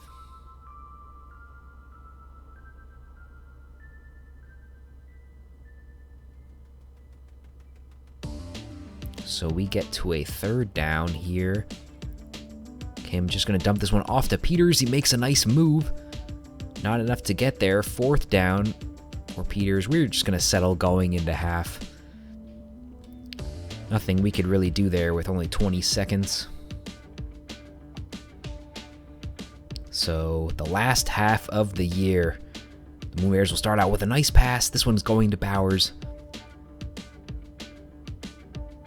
as he has 44 yards here in this game. In another third down, we've been killed on third down all day, and it's not going to end there. So let's try again on fourth. Kim, the pressure is way too much. He had no time to throw that ball. We get another turnover on downs. But on the next drive, this is going to be Bowie, Carl Bowie. He will cap off his senior year with an interception here. Keeps both feet in bounds. That would have been good in the pros. And let's see if we can make anything out of it. Not going to start off great there. Loss of 9, as Kim didn't really have anything available. And now a severely underthrown ball will lead to giving it right back to UMass. The nice run will get them to the 13. Now the quarterback's just going to take it for himself, pushing his way in. That will be the 4-score lead.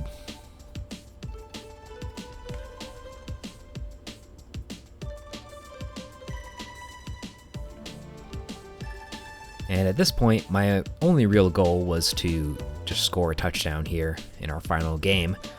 And they are seriously challenging this possession. But I think Young had his left foot down on that play before the right one stepped out. So they do agree. Here's another third down. We're not going to convert again. So here's another fourth down. Peters is going to pick this one up. We do end up getting one of these conversions finally. Now on first down, Kim throwing to the end zone. Bowers has him, touchdown. So we do break the shutout, and Virgil Bowers in his final game on the team will get a touchdown. So we can at least be positive about that.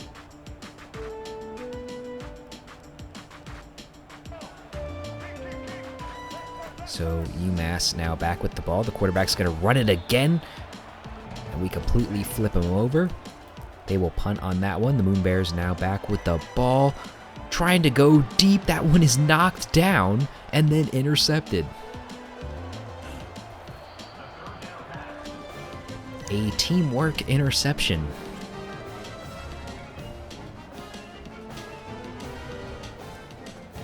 And with 4 minutes left, I was really just looking for them to kind of run out the game. But the quarterback will take this one. He's going to not get there, just a yard short. Almost no time came off the clock, and diving forward,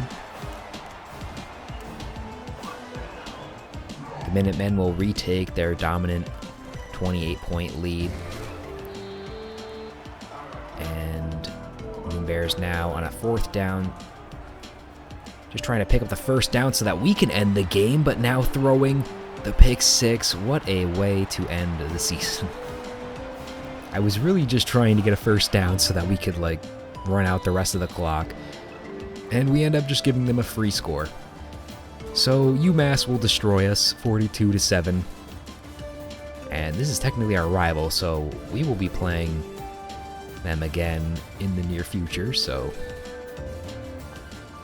But that's going to end off the season. Moonebears finished 2-10.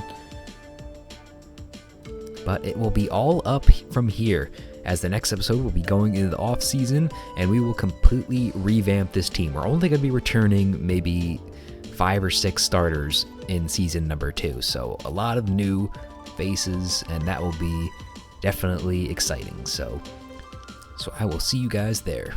Goodbye.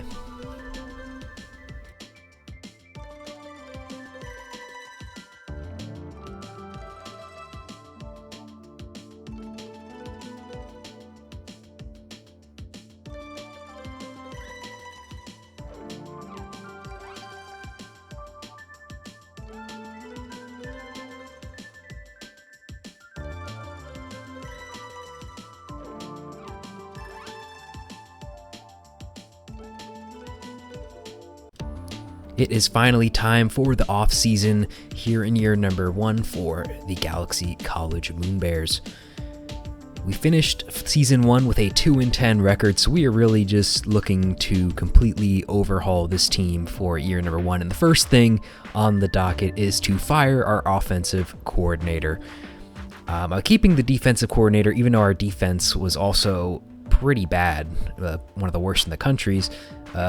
Joe Maynard, who is our defensive coordinator, his talent tree was all right, but our offensive coordinator was not helping us at all. He had like 2 or 3 traits in the motivator tree, and other than that, it really wasn't anything. But we finished the season 2-10 with a bunch of blowouts in the second half of the year. Our only wins coming against Buffalo, who is like a 1-star school in this game, and then our other win came against FCS. So that's a game we should be winning anyway. So we're really looking. It's pretty much all up from here, I guess. But here's some of the conference champions here in year number 1. Now, my recording did glitch a little bit, so the college football playoff is already in progress. I meant to show each stage of this, but you could see the Final Four: Oregon, Georgia, Rutgers somehow making it to the top 4, and Ohio State. So a Big Ten matchup, and 3 of these teams are now in the Big Ten. But let's look at some of the stats of the year. Texas A&M had the number 1 offense, but I expect that we are going to have one of the worst, and we do have the worst, finishing behind all 3 of the military schools who run the option. So that is just crazy. Passing the ball, we were not in the bottom 10, but just outside of that. And rushing the ball, we were the 3rd worst. So that's definitely the area of focus for season number 2, and I think we will improve upon that. Only 15 points a game, only 6 rushing touchdowns. The run game, is definitely the number 1 focus here. In terms of defense, we don't have the worst defense, in terms of yards at least. We are one of the worst teams at defending against the run.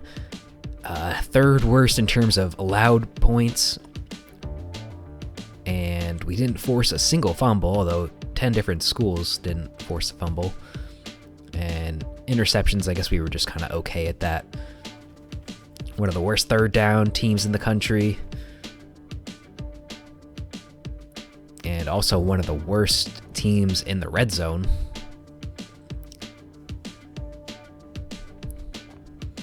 We didn't have a lot of penalties called against us in year number 1, so I did increase some of the penalty sliders. And for turnover differential, tied for 3rd worst, gave the ball away 21 times, 18 of which were interceptions.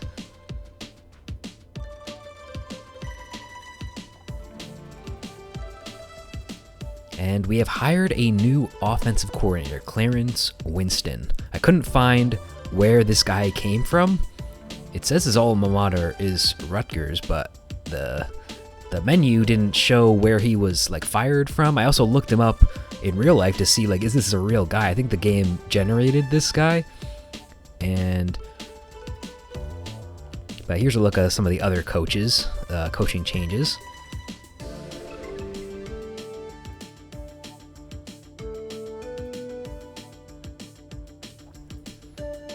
And now here's a quick glance at some of the All-Americans.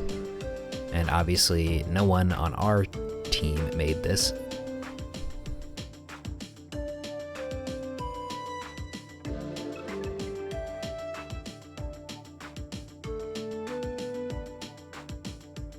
The Heisman Trophy for season number 1 is going to Grayson McCall of NC State. And we'll take a look at some of his stats. So McCall had 3,800 yards and 43 touchdowns, and that was enough for him to win the trophy.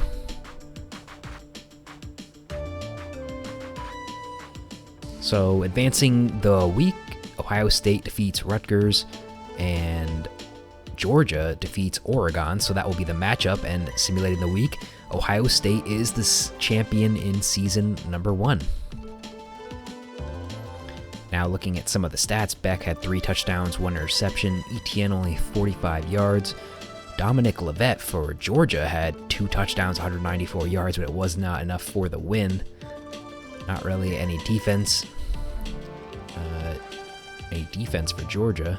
But Will Howard, 4 touchdowns, no interceptions, a perfect day for him. And Tate Egbuka, I guess, and Jeremiah Smith had the touchdowns for Ohio State. So now here are all the awards for year number 1. I'm just going to quickly go through this.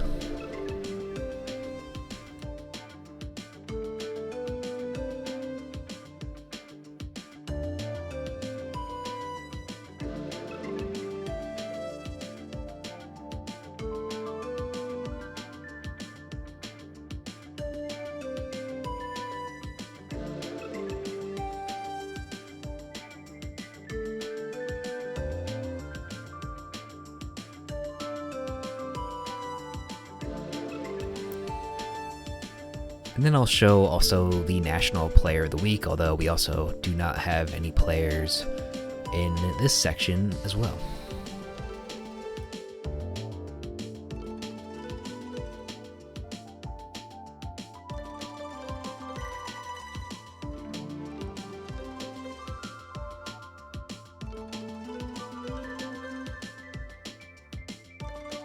So now we are on to players leaving, and we do have a surprise here. Aiden Kramer, our starting right tackle, is deciding to transfer. I guess he does not like that we fired our offensive coordinator after the terrible offensive performance we had last year.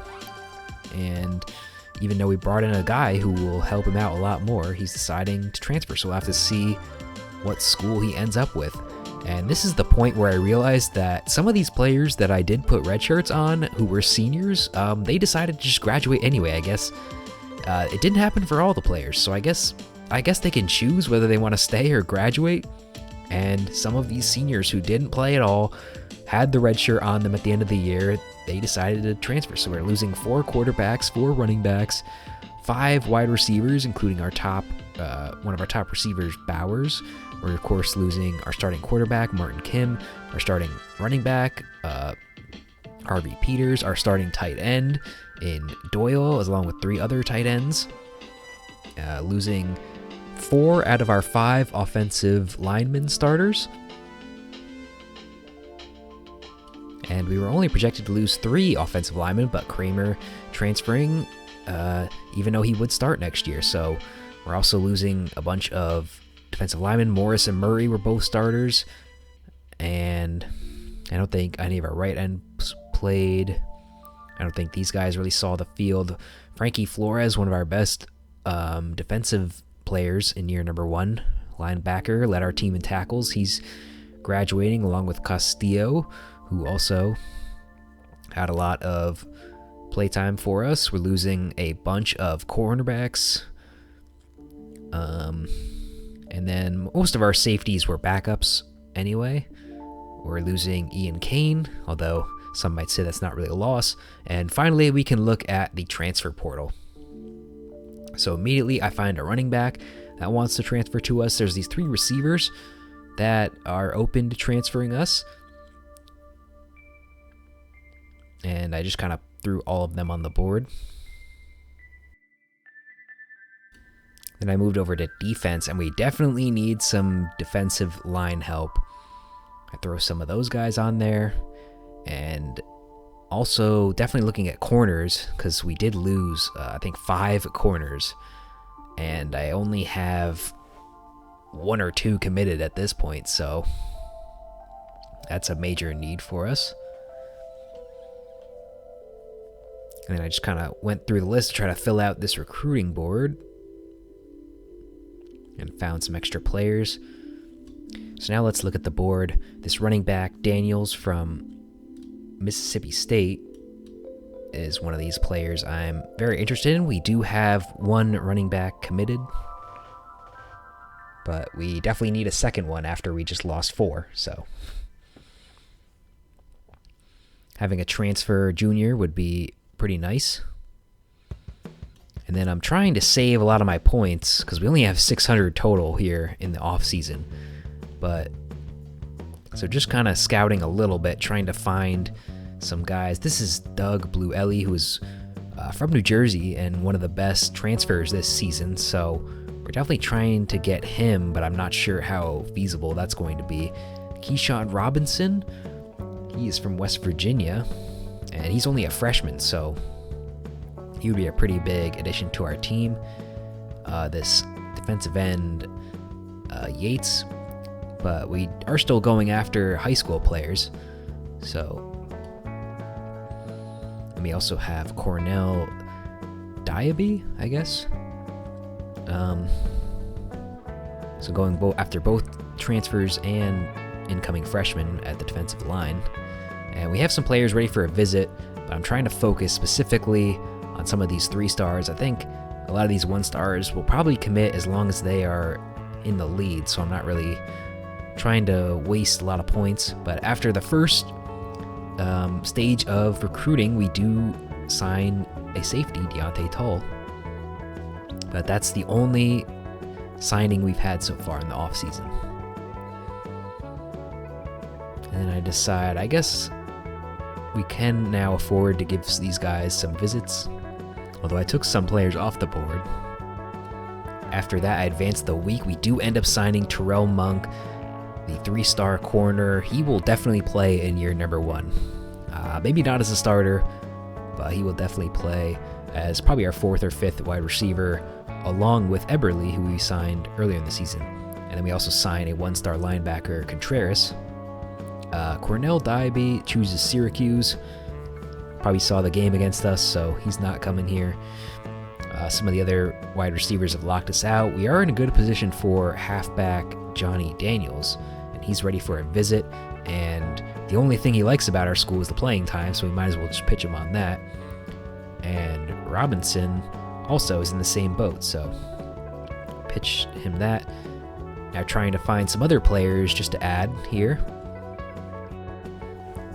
And specifically, I'm looking for guys who don't have offers. Just similar to my regular season recruiting strategy. We have Quaylin Hill, a defensive tackle who played at FIU, and Elijah Cannon, a cornerback. BB, just kind of not even scouting these guys, just immediately handing them all scholarships. They will all have a place on our team if they are a 3-star player. We do sign Eric Humphreys, a 1-star from Delaware, and Johnny Daniels, the transfer, does commit to us. So we do bring in 2 new running backs at least. Keyshawn Robinson will definitely be our best wide receiver prospect we brought in. He's a transfer. Quaylin Hill will also transfer to us. And Walker White, this is a guy I added last second just to get an extra quarterback on the team. And then Jack Beebe, a transfer from Ball State, be our last guy to commit in week number 3. So we do bring in Walker White, a 3rd quarterback. We already have Najvar and Cleveland, but we do have the 2 running backs. I'm okay with that because we do have some other running backs on the roster at least. 3 wide receivers, although 2 of them are only 1-stars. We did bring in 3 tight ends, 3 offensive linemen, which is pretty good. One of them is a gem, and 2 centers. So we do have 5 O-linemen, so I'm okay with that for right now. 3 defensive ends,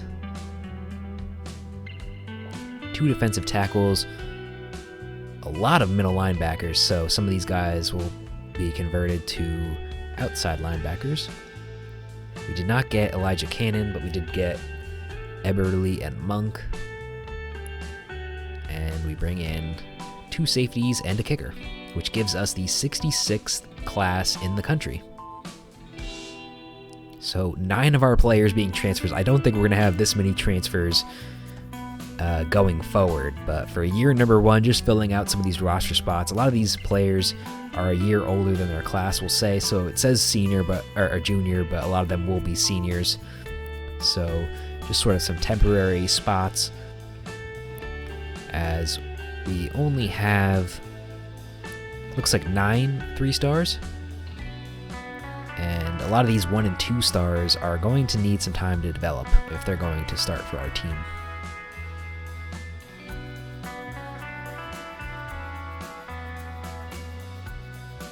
So let's talk about conferences. We played in the Independent in year number 1, and in year number 2 we are going to be moving to the American Conference. So we will be the 15th team in this conference. And just to balance it out, we will also be adding UMass, just to give us some even numbers, which will leave Notre Dame as the only independent school in the country.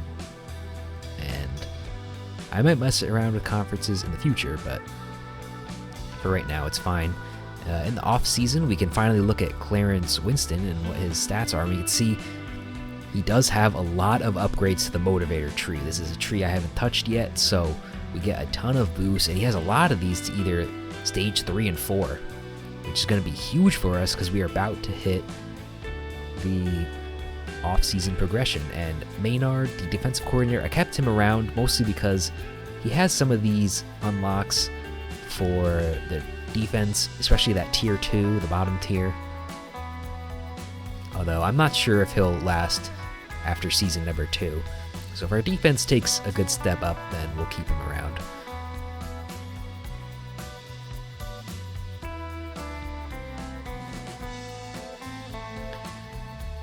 So Eric Henderson is up to a level 14. He has 90 points to spend after hitting some of his goals. So we unlock the Tactician tree. We can avoid Motivator for now because our offensive coordinator is basically a fully maxed out Motivator. And just kind of deciding that I definitely want the O-line to play better this year. And we also want our new quarterback to play well, Jose Naivar. And I've been saying his name wrong this entire time. I've been saying Najvar, which just did not sound right. So I looked it up and I found a player from Baylor who I guess is probably why his name is in the game. So we'll be calling him Naivar from now on. So then I wanted to spend my rest of my points on Recruiter, not just put them all in the Tactician, and we are going to improve with corners. So corners, O-linemen, and then also receivers, because those are the 3 position groups that I feel like you have to scout every year. Like, we wanted the quarterback boost because it's the most important position on the team, but from then on, O-line, wide receiver, and corner, we will be recruiting every single year, so might as well get some boosts. Here's a look at our schedule for season number 2. We open at versus number 23 North Texas, so jumping right into conference play, 2 conference opponents actually, and then we're going to head to Rutgers, our in-state rival, and they're number 9 ranked, so not a great opening for us, but then we get kind of a break in the middle. Ball State, FIU, Army, Tulsa, UAB.